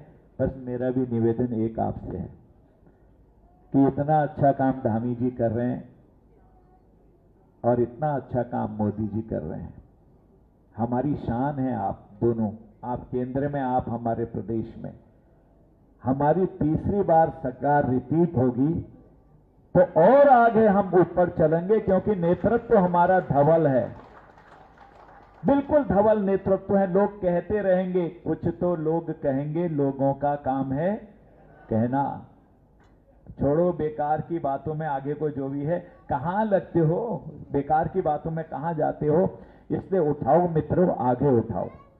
हम क्या काम कर रहे हैं उसके काम लो तो सही। जब अन्य राज्य यहां को अपना उदाहरण मान रहे हैं तो हम क्यों नहीं कर रहे हैं? लेकिन आप कर रहे हैं। मैं आपको बधाई देता हूं। मुझे पूर्ण उम्मीद है आप हम सबको आशीर्वाद देंगे। 27 में हमारी हैट्रिक होगी। मैं खुलेआम यहां पर कह रहा हूं, हैट्रिक होगी धामी जी के नेतृत्व में। और एक से एक काम जो रुके हुए हैं हमारे, उन कामों का अंबार लग जाएगा। जहां उत्तराखंड जाएगा वहां पर उत्तराखंड के लोगों का सीना फूलेगा कि हमारे प्रदेश में ऐसा काम हो रहा है। किसी ने सोचा कि 2.5 घंटे में देहरादून से दिल्ली जाएंगे? अभी हम और बना रहे हैं। इसका हमने कर दिया है, सर्वेक्षण कर दिया है कि हम हल्द्वानी से देहरादून, हल्द्वानी से हरिद्वार 2.5 घंटे में पहुंचेंगे। उसका भी आजकल सर्वेक्षण हो रहा है, आप देख लीजिए। एक से एक दिल्ली के लिए भी हम लगे हुए हैं। धामी जी को मैंने सारा उसका अपनी तरफ से निवेदन किया है, क्योंकि सरकार हमारी है तो हम लोग जो कहते हैं धामी जी ऊपर उठाते हैं। और धामी जी ने जो कहा, मिनट में हमको प्रधानमंत्री सपोर्ट करते हैं, इतने मिनट भी नहीं लगता है, उसमें हम योजनाएं ला रहे हैं। इसलिए तो योजनाएं आ रही है, वैसे थोड़ी आ रही है। बहुत धन्यवाद, क्योंकि मैं ज्यादा बोलते बोलते ज्यादा भावुक हो जाता हूं कि इतने अच्छे लोग आज आप लोग मिले हैं, इतने अच्छे लोगों ने क्वेश्चन उठाए हैं, हर एक ने, मेरी बहनों ने, बेटियों ने भी और भाइयों ने भी, और धामी जी ने जिस शिद्दत से उत्तर दिया, वो सारी बातें उन्होंने एक एक करके कहा। आप तो संतुष्ट होंगे, पर मैं बहुत संतुष्ट हूं कि इतनी अच्छी बातें उन्होंने बताई, और आपका रेस्पॉन्स बीच बीच में नारे बता रहे थे कि आप भी बहुत संतुष्ट हुए हैं। इसी के साथ मैं आपको शुभकामनाएं देता हूं। आप आगे बढ़ें, आप प्रभावित करें, आप नेक चीजों को लाएं, आप समाज का सुधार करें, आप वास्तविकता को लाएं, ताकि हम आगे बढ़ बढ़ के अपने इस प्रदेश को, जो आप कह रहे थे कहां तक ले जाएंगे, नंबर 1 में कई चीजों में आ गया है, लेकिन सर्वदा नंबर 1 पर रहें, ऐसी हम लोग प्रार्थना करें प्रभु से। इन्हीं शुभकामनाओं के साथ अपनी वाणी को विराम देता हूं। बहुत बहुत धन्यवाद। भारत माता की वंदे।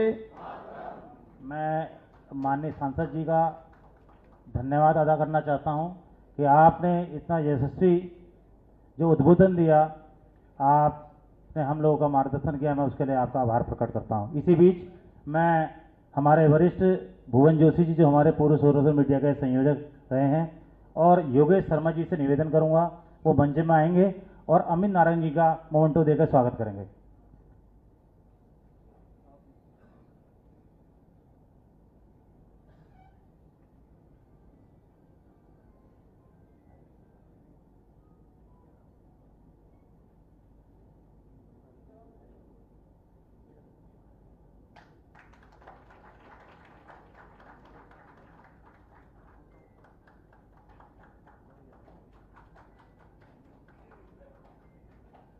बहुत बहुत धन्यवाद।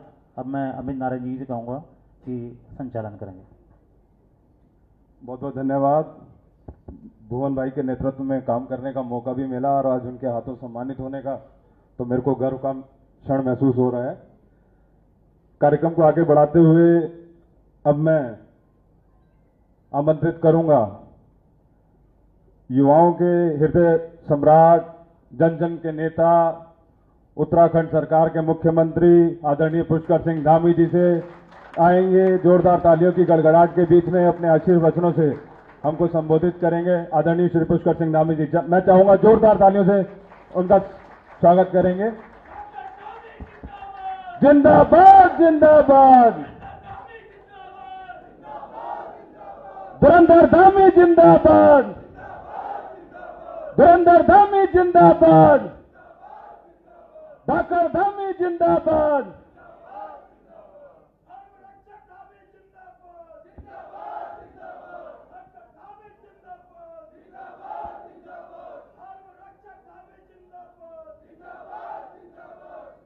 भारत माता की, जरा जोर से बोलिए, इतनी जोर से बोलिए कि जितनी जोर से आपके कंटेंट वायरल होते हैं ना। फिर भारत माता की, भारत माता की जय श्री राम, जय जय श्री राम, वंदे वंदे। सोशल मीडिया मंथन कार्यक्रम में मंच पर आसीन अभी जिनका आपने बहुत ही हर प्रकार का भाव जिस भाषण में समाहित था, और लंबे समय से, लगभग 3 दशक से भी ज्यादा समय से मुझे भी उनके सानिध्य में काम करने का अवसर प्राप्त हुआ, और हम लोग लगातार, अब तो बहुत कम मिल पाते हैं, लेकिन पहले हम लोग जहां भी रहते थे एक साथ ही रहते थे। नैनीताल उधम सिंह नगर लोकसभा के लोकप्रिय सांसद और भारत सरकार के पूर्व मंत्री, उत्तराखंड में अनेक जिम्मेदारियों पर रहे, उत्तर प्रदेश में भी विधायक के रूप में भी रहे, युवा मोर्चा से लेकर अनेक दायित्वों पर जिन्होंने काम किया। आदरणीय अजय भट्ट जी, उत्तराखंड सरकार में आईटी मंत्री के नाते श्री प्रदीप बत्रा जी, आपके इसी जनपद के यहाँ भीमताल विधानसभा के विधायक और उत्तराखंड सरकार के कैबिनेट मंत्री भाई राम सिंह कैड़ा जी, भारतीय जनता पार्टी के जिलाध्यक्ष भाई प्रताप जी, नैनीताल विधानसभा की लोकप्रिय विधायक सरिता आर्य जी, सोशल मीडिया के इसके ऑर्गेनाइजर श्री शेखर वर्मा जी, जिन्होंने शानदार यहाँ पर संयोजन किया है, श्री अमित नारायण जी जो संचालन कर रहे हैं, सामने बैठे हुए हमारे सभी महानुभाव पांडे जी, कार्तिक जी, और अभी गीत मैं तो सोच रहा था कि और चलेगा, थोड़ा बीच में ही खत्म हो गया रोक दिया था ना थोड़ा। अच्छा टाइम हो रहा है कह रहे हैं, चलो ठीक है। उधर से वो बंशीधर जी भी बैठे हैं ना उधर, तो गोविंद जी और खुशी जी और हमारी बेटी वैदेही, अभी आप लोगों ने वैदेही का तो सुना ही नहीं अभी किसी ने, जब इसके पूरा है शिव जी का पूरा स्रोत जो है उसको कंठस्थ है, अद्भुत। अब समय होता तो हम लोग कहते कि आप सुनाओ यहाँ पर, हमारे पांडे जी, कार्तिक जी, हमारे कुंजन जी, कश्मीरी अंकल हमारे हेमराज जी, ध्रुव शंकर आनंद अधिकारी जी, हमारे जिला पंचायत के अध्यक्ष, और मिंटू जी, हमारे खड़क सिंह जी, और मीडिया पूरे इसके कमेटी के हमारे चेयरमैन, और इन्होंने मीडिया जगत में केवल स्वयं काम नहीं किया है, मीडिया जगत में बहुत सारे लोगों को आगे बढ़ाने का काम किया है। प्रोफेसर के रूप में कई सारे बड़े चैनलों में, संपादक के रूप में, शिक्षण के रूप में, यूनिवर्सिटी में भी अब प्रोफेसर भी रहे हैं। प्रोफेसर गोविंद सिंह जी, एक बार आप खड़े हो जाइए जरा, सब देख लेंगे आपको।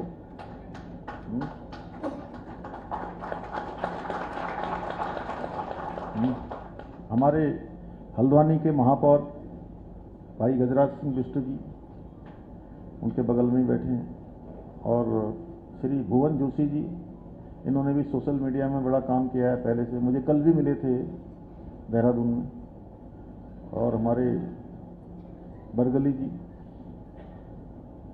इधर हमारी सोशल मीडिया की पूरी टीम, सभी बंशीधर जी हमारे महानिदेशक सूचना, और सभी आए हुए उपस्थित भाइयों एवं बहनों, आप लोगों ने बहुत अच्छे अच्छे प्रश्न भी किए, और मुझे लगता है कि मैं तो अधिकांश बात बोल ही गया हूँ सब कुछ, अब कुछ बोलने जैसा ज़्यादा है नहीं। और उसमें अजय भाई साहब ने जो है बहुत गागर में सागर भर दिया।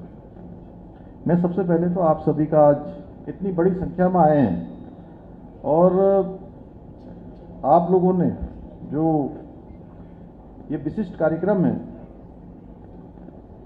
Content creators, influencers, social media volunteers, और सभी हमारे युवा साथी, जिन्होंने जोर जोर से बीच बीच में नारे लगाकर, मुझे लग रहा है मैं तो बहुत अभी 3-4 कार्यक्रम करके यहाँ पहुँचा हूँ, और जब भी मैं ऐसे कार्यक्रम करके कहीं आता हूँ और जब हॉल के अंदर आता हूँ और बहुत देर तक किसी कार्यक्रम को देखते रहता हूँ, तो थोड़ा कई बार ऐसा लगता है कि शरीर थोड़ा आराम में आ गया है।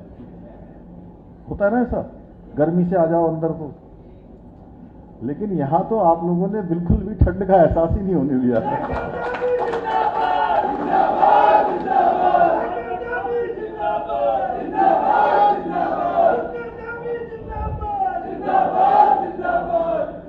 तो मैं आप सभी युवा साथियों का सबका अभिनंदन करता हूँ, सबका अपनी ओर से स्वागत करता हूँ। मेरा आप लोगों ने स्वागत किया है, एक बार अपने लिए ताली बजा दीजिए सब लोग, आप सबका अभिनंदन। आज सोशल मीडिया मंथन के विशेष कार्यक्रम में सच में आप सबके बीच में आकर मुझे बहुत प्रसन्नता हो रही है। इससे पहले ऐसा कार्यक्रम हम लोगों ने देहरादून में किया था और आप में से काफ़ी सारे लोग उस कार्यक्रम में भी आए थे।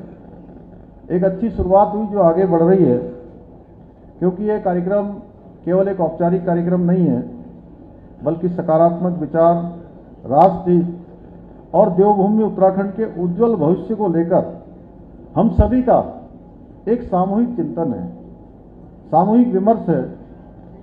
साथियों, आज के इस डिजिटल युग में मोबाइल की छोटी सी स्क्रीन समाज की सोच, दिशा और मनोवृत्ति को प्रभावित करने की क्षमता रखती है। कुछ ही सेकंडों में कोई संदेश लाखों, करोड़ों और देश दुनिया में लोगों तक पहुंच जाता है और अपने विचार पूरे विश्व के सामने आसान माध्यम है इसका सोशल मीडिया पहुंचाने का। और सोशल मीडिया ने संवाद को तेज भी बनाया है, सरल भी बनाया है और आम नागरिक को भी अपनी अभिव्यक्ति करने का एक सशक्त मंच प्रदान किया है। पहले क्या है, लोग अखबारों का इंतजार करते थे, सोचते थे कि अखबार में आएगा, टेलीविजन में आएगा, तब मेरी बात करेगा। लेकिन अब तो आप ही के पास अपना अखबार भी है, अपना टेलीविजन भी है, सब कुछ आप ही के पास है। जब उठाया तब लगा दिया। और अब इसके बहुत फायदे भी हैं, फायदे बहुत हैं, जो मैं बता रहा हूँ ये सब फायदे हैं। लेकिन कुछ लोगों के हाथ में ही पड़ जाता है तो इसका नुकसान भी बहुत है।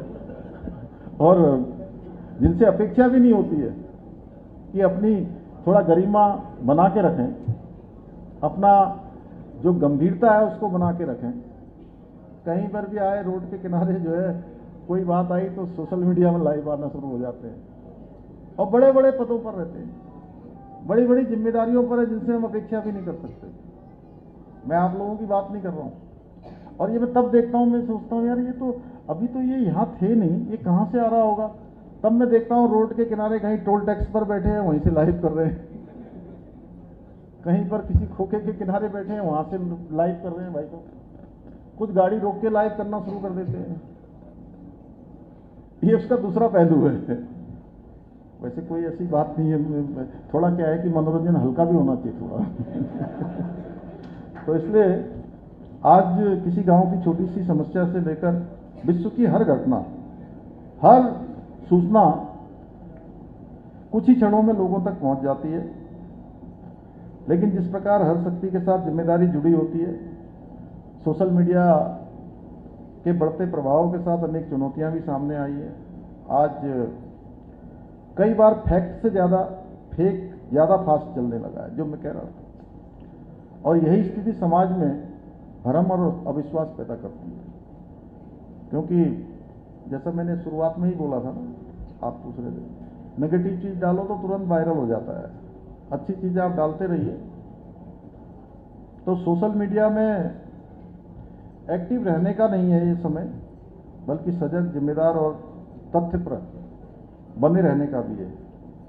यही कारण है कि प्रधानमंत्री मोदी जी ने सोशल मीडिया, डिजिटल प्लेटफॉर्म, ये 2014 में जब वो सरकार में आए तो उन्होंने इसको एक शासन व्यवस्था का महत्वपूर्ण माध्यम बनाया, जिससे ट्रांसपेरेंसी भी आएगी,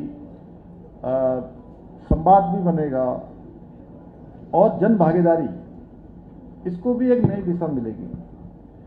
आदरणीय प्रधानमंत्री जी ने मन की बात, माईगॉव, नमो ऐप, एक्स तथा विभिन्न डिजिटल प्लेटफॉर्म्स के माध्यम से देश के सामान्य नागरिकों से सीधे उनको सरकार से जोड़ने का ऐतिहासिक कार्य किया है।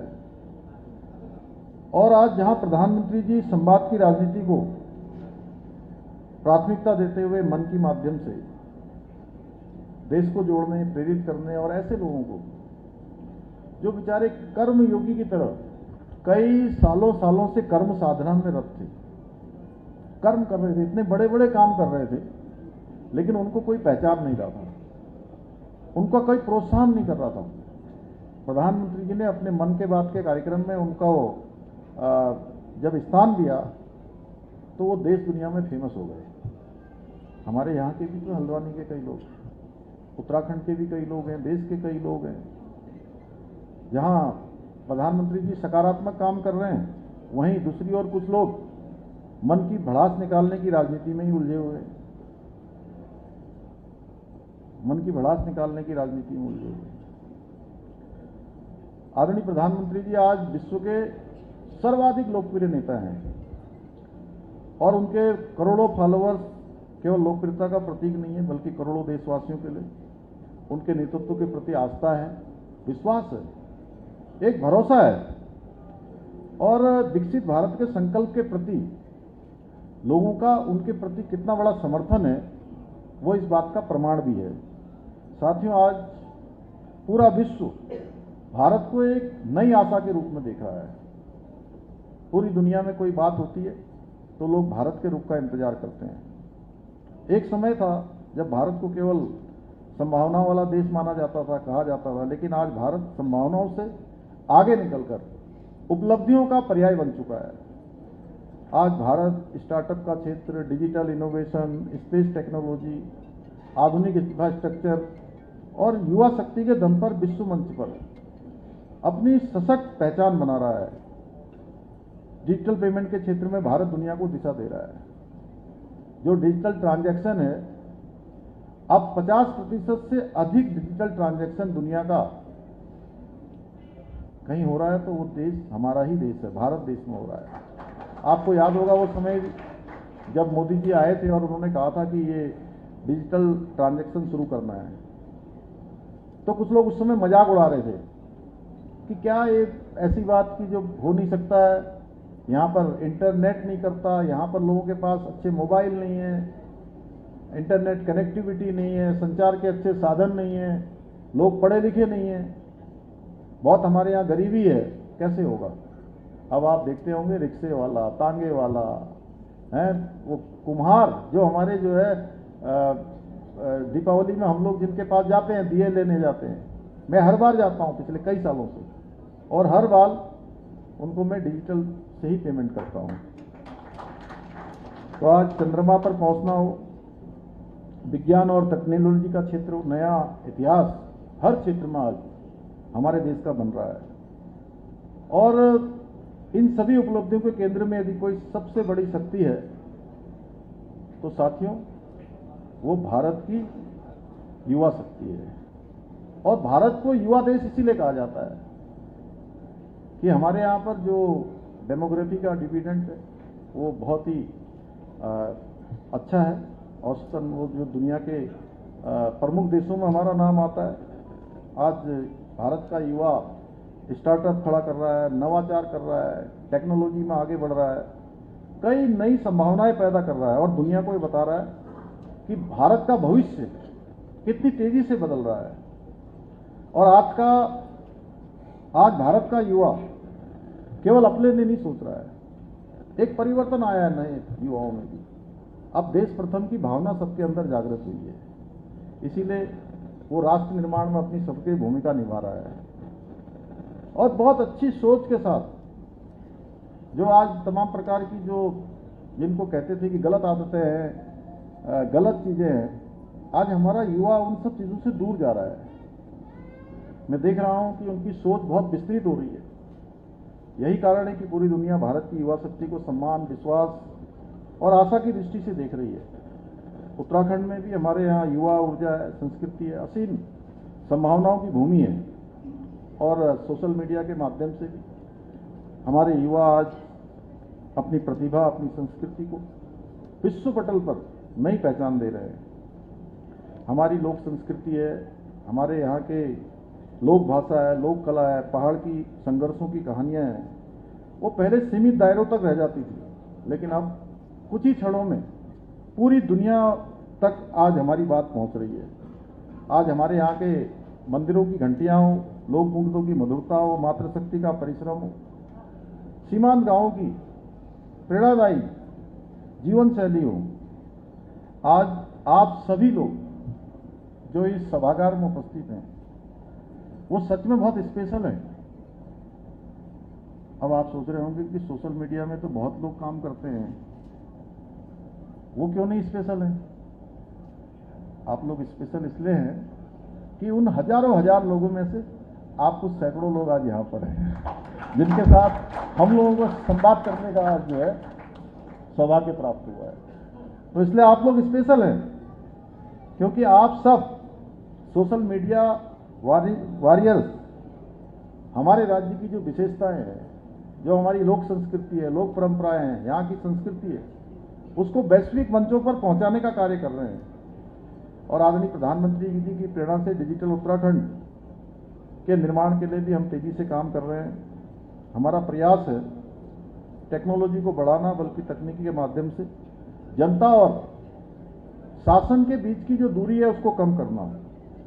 एक समय था जब लोगों को अपने छोटे छोटे काम करवाने के लिए बहुत चक्कर लगाने पड़ते थे, दफ्तर दफ्तर जाना पड़ता था, लेकिन आज उनके लिए सोशल मीडिया एक प्रभावी माध्यम बन गया है अपनी बात कहने का, अपनी बात का समाधान करवाने के लिए। एक ट्वीट, एक पोस्ट, एक संदेश आज सबको सक्रिय कर देता है। कहीं पोस्ट होती है, सब जगह जो है पहुंच जाता है। कई बार सोशल मीडिया पर आई एक छोटी सी सूचना किसी भी जरूरतमंद के लिए भी जीवन में बड़ी राहत बन जाती है, यानी कि लाइफ जीवन देने का काम कर देती है। यही कारण है कि आज सोशल मीडिया केवल मनोरंजन का माध्यम नहीं है, बल्कि जनता और सरकार के बीच में विश्वास, संवाद और सहनशीलता का एक सेतु बन गया है। और मैं स्वयं प्रतिदिन विभिन्न सोशल मीडिया के जो प्लेटफॉर्म्स हैं उन पर आने वाले सुझाव हैं, शिकायतें हैं और जन समस्या है, उनकी नियमित रूप से मैं निगरानी करता हूं। लेकिन साथियों, हर शक्ति जब एक बड़ी जिम्मेदारी लेकर आती है तो सोशल मीडिया भी इसका अपवाद नहीं है। आज एक और जहां सोशल मीडिया समाज को जोड़ने का काम कर रहा है, उनको जागरूक बनाने का काम कर रहा है, सकारात्मक परिवर्तन लाने का माध्यम बना है, वहीं दूसरी ओर लोग इसे भय, भ्रम, विभाजन ऐसे हथियार के रूप में भी इस्तेमाल कर रहे हैं। कुछ चीज़ अच्छी आती है तो उसके साथ साथ कुछ चीज़ ऐसी भी आती है। मौसम चाहे कोई भी हो, लेकिन कुछ लोग हमेशा नेगेटिविटी फैलाने का काम करते हैं और उसी में वो सक्रिय रहते हैं। उनका एकमात्र उद्देश्य होता है किसी तरह लोगों का नैरेटिव बनाओ, लोगों के बीच में गलत बातें डालो, संदेह डालो, अफवाह डालो, भ्रम डालो। और कुछ वैसी ही मानसिकता आज हम लोग सोशल मीडिया में देखते हैं। फेक आईडी बनाते हैं लोग, आधा सच दिखाओ, झूठ को बार बार दोहराओ, फिर उसी को ट्रेंड बनाकर समाज में भ्रम फैला रहो।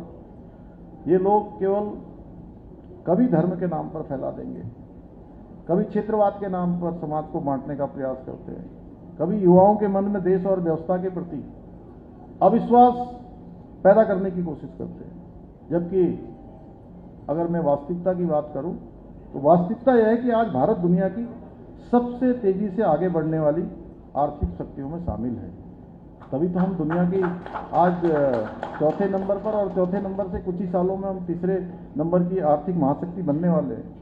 आज भारत की डिजिटल प्रगति, स्टार्टअप, इंफ्रास्ट्रक्चर, इनोवेशन, सामाजिक विकास, इन सभी क्षेत्रों में आज भारत एक नए कीर्तिमान स्थापित कर रहा है।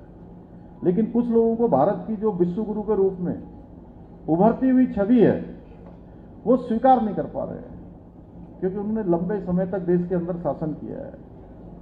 अपने समय में वो काम नहीं कर पाए। ये प्रश्न बार बार उठता है कि देश के अंदर आज इतना विकास हो रहा है, इतने ऑल वेदर रोडें बन रही हैं, इतने 4 लेन बन रहे हैं, 6 लेन, 8 लेन हाईवे बन रहे हैं, इतने सारे एयरपोर्ट बन रहे हैं, इतने सारे एम्स बन रहे हैं, इतनी बड़ी बड़ी सीमांत क्षेत्रों के वाइब्रेंट विलेज में इतने सारे विकास के काम हो रहे हैं, पहले गांव के रूप में उनको मान्यता मिल रही है। तो ये प्रश्न केवल मेरे मन में नहीं आ रहा है, ये प्रश्न मुझे लगता है हमारा सामूहिक प्रश्न है। सबके मन में आना चाहिए कि ये काम तो पहले भी हो सकते थे, आखिर क्यों नहीं हुए? क्योंकि इच्छा शक्ति नहीं थी। इसलिए अब सोशल मीडिया को भारत विरोधी ताकतें एक डिजिटल युद्ध भूमि की तरह इस्तेमाल करने का प्रयास कर रही है। ऐसे समय में आप लोगों की जो है भूमिका कंटेंट क्रिएटर की नहीं है, बल्कि डिजिटल राष्ट्रदूत की बन जाती है। आप लोगों का बहुत बड़ा इसमें एक दायित्व बन जाता है। इसलिए अब समय आ गया है कि सोशल मीडिया पर सही बात दिखाई जाए, सकारात्मक चीज़ दिखाई जाए और राष्ट्रहित की जो आवाज़ है उसको मजबूती से आगे बढ़ाया जाए। साथियों, हमारी सरकार देवभूमि में यहाँ के मूल स्वरूप को, सांस्कृतिक पहचान को, सामाजिक समता की रक्षा के लिए हमने लैंड जिहाद, लव जिहाद, थूक जिहाद, अवैध धर्मांतरण, दंगा विरोधी कानून, ऐसे कई कदम उठाए हैं। तभी से आप देख रहे होंगे कुछ राष्ट्र विरोधी तत्व, उनका जमावड़ा भी बीच बीच में उत्तराखंड बन जाता है, उनका केंद्र भी यही बन जाता है। घूम फिर के यहाँ आ जाते हैं, टूल किट सक्रिय हो जाते हैं, और कई बार तो ऐसा लगता है कि आप कोई सकारात्मक पोस्ट डालेंगे, आप लोग कोई पोस्ट डालेंगे जिस समय ये लोग एक्टिव होते हैं, 2-3 दिनों का समय होता है इनका, इनकी मियाद ज़्यादा नहीं होती है, ये अपने आप ही जो है कीटनाशक की तरह जो है अपने आप जो लोग सब वो चले जाते हैं।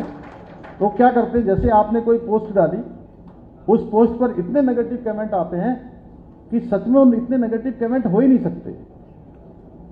पहले मैं भी इतना नहीं देखता था, जब मैं इसको नज़दीक से देखने लगा तब मुझे लगा कि ये कोई बहुत बड़ा इकोसिस्टम है। क्यों शेखर, ये आपको पता होगा ज़्यादा।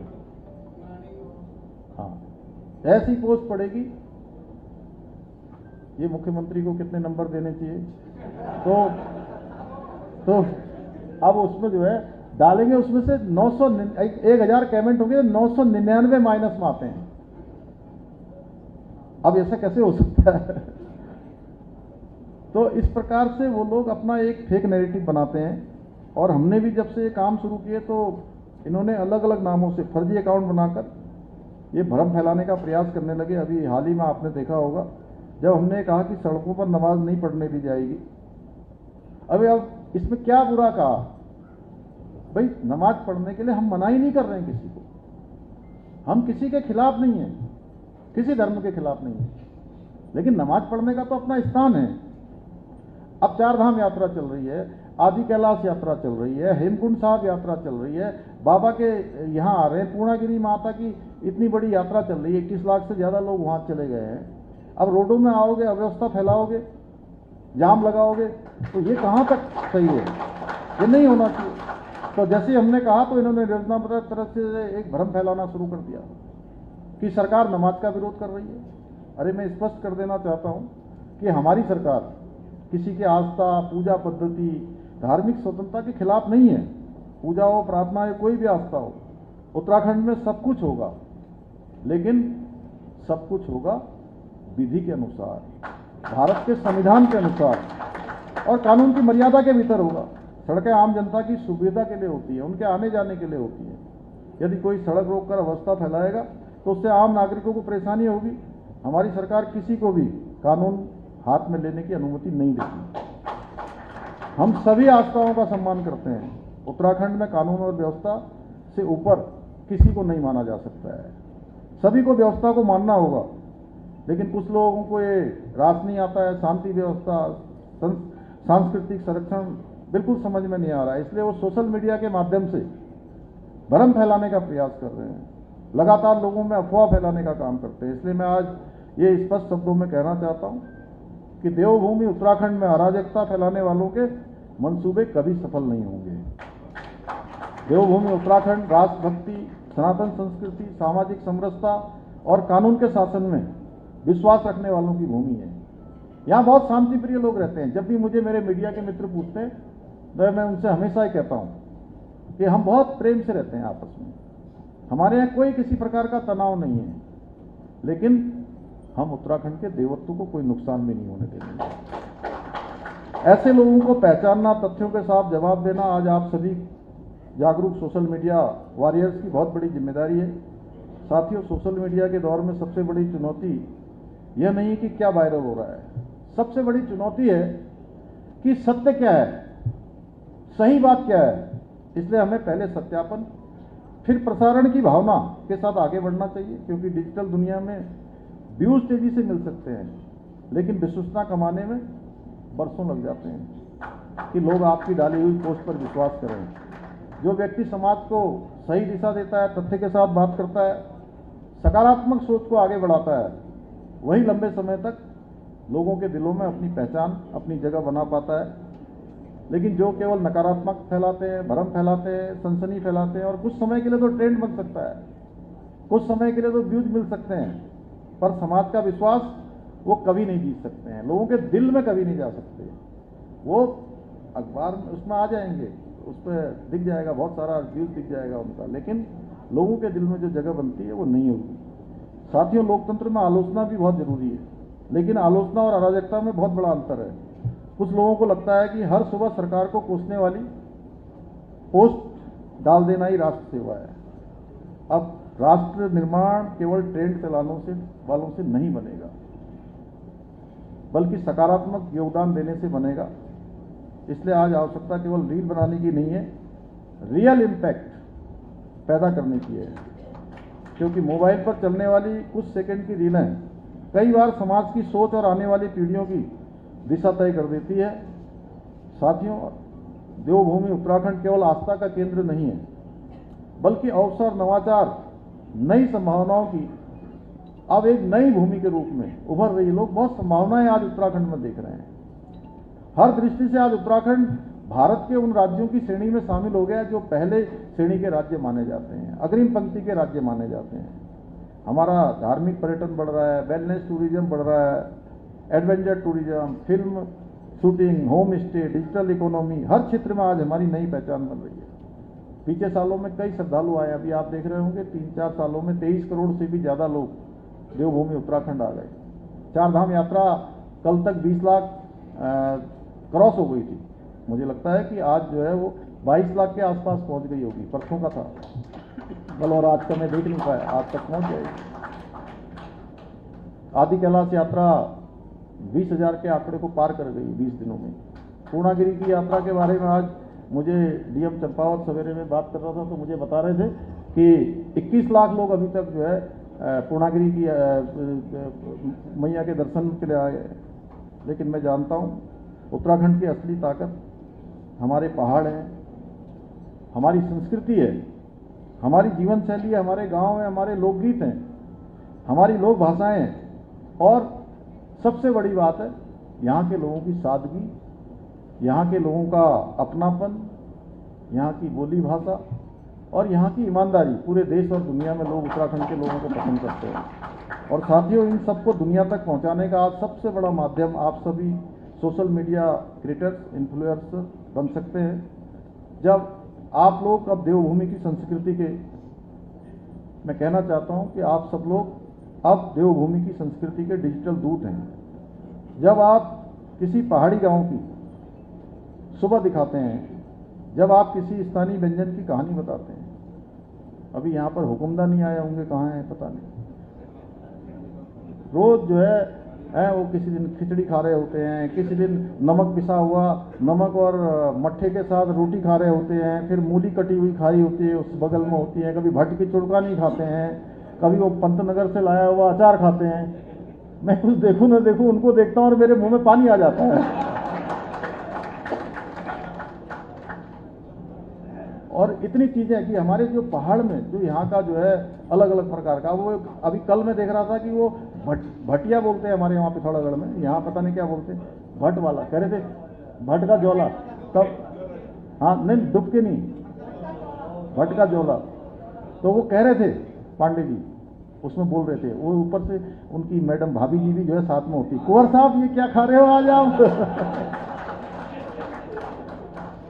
तो वो कहते हैं कि मैं आज ये भट्ट का जोला खा रहा हूँ, इसमें मसाला नहीं पड़ता है, मैं अलग से मट्ठा पी रहा हूँ। तो सच में ये जो हमारे व्यंजन है, ये जो पहुँचते हैं आप लोगों के माध्यम से पहुँचेंगे तो कितना अच्छा होगा। आजकल देखिए काफल पक रहे हैं, कल राम सिंह कैड़ा जी लाए थे, इनकी श्रीमती जी ने, कमलेश जी ने मेरे लिए भी भेज रखे थे थोड़े। आज मैंने माता जी को भी खिलाए, मैं सवेरे से गाँव में था घर में, और मैंने भी सवेरे खाए। तो ये इतनी विशिष्टताएं हमारे राज्य के अंदर हैं। जब आप किसी लोक कलाकार को, किसी सैनिक परिवार को, किसी महिला स्वयं सहायता समूह, किसी युवा उद्यमी को जिसने बहुत अच्छा काम किया है, उसको अपने प्लेटफॉर्म पर स्थान देते हैं, तो तब केवल एक आप कंटेंट नहीं बनाते हैं, बल्कि एक ब्रांड उत्तराखंड की दुनिया के सामने उसको प्रस्तुत करते हैं कि ये हमारा ब्रांड है, ये हमारी विशेषताएं हैं। और मैं आप सभी से आग्रह करता हूं, उत्तराखंड की जो पर्यटन की संभावनाएं हैं, यहाँ के खान पान है, रहन सहन है, लोक संस्कृति है, अध्यात्म है, साहसिक गतिविधियों को अपने सोशल मीडिया के माध्यम से देश दुनिया तक पहुँचाइए। क्योंकि आपकी ये पॉजिटिव पोस्ट है, ये हमारे यहाँ लोगों को आने के लिए बहुत प्रेरित करेगी, यहाँ को टूरिस्ट के लोगों को आकर्षित करेगी। और आपकी जो सार्थक रील है किसी युवा को स्वरोजगार का नया रास्ता भी दिखा सकती है। साथियों, हमारी सरकार युवाओं के लिए, महिलाओं के लिए स्वरोजगार से जुड़ी अनेक योजनाओं पर कार्य कर रही है, लेकिन योजनाओं की वास्तविक सफलता तभी सुनिश्चित होती है जब उसकी जानकारी हर एक व्यक्ति तक पहुंचे, अंतिम व्यक्ति तक पहुंचे। ऐसे में आप लोगों का बहुत बड़ा रोल बन जाता है कि आप लोग सेतु का काम कर सकते हैं, और हमारी सरकार उत्तराखंड को देश का सर्वश्रेष्ठ राज्य बनाने का अपने विकल्प रहित संकल्प के साथ निरंतर कार्य कर रही है।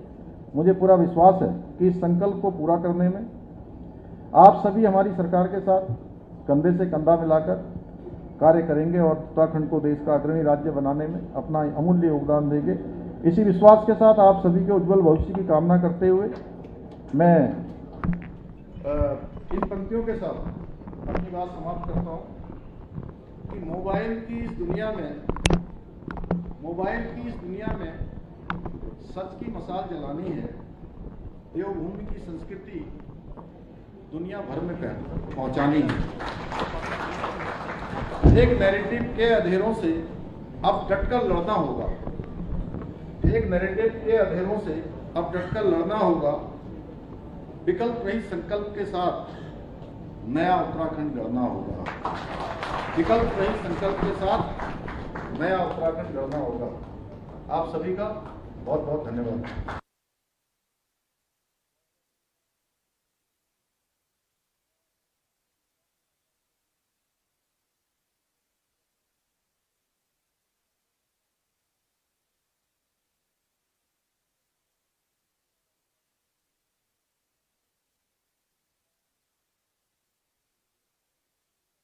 और बैठे।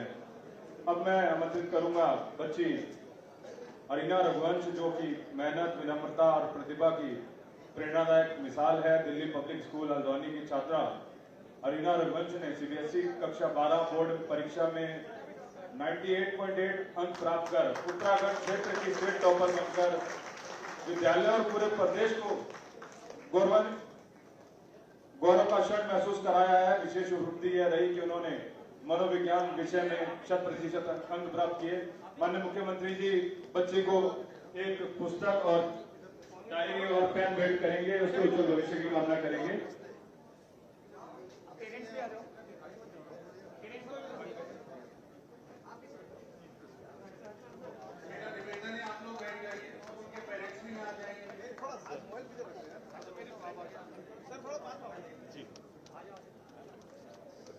भाई अभी आ जाओ। प्रीति की बेस्ट फ्रेंड है भाई साहब, बाकी प्रीति की बेस्ट फ्रेंड आपके फोन पे बात कराएंगे। सभी लोग बैठ जाए शांतिपूर्वक। सभी का फोटो सेशन होगा, मैं बुलाऊंगा तभी।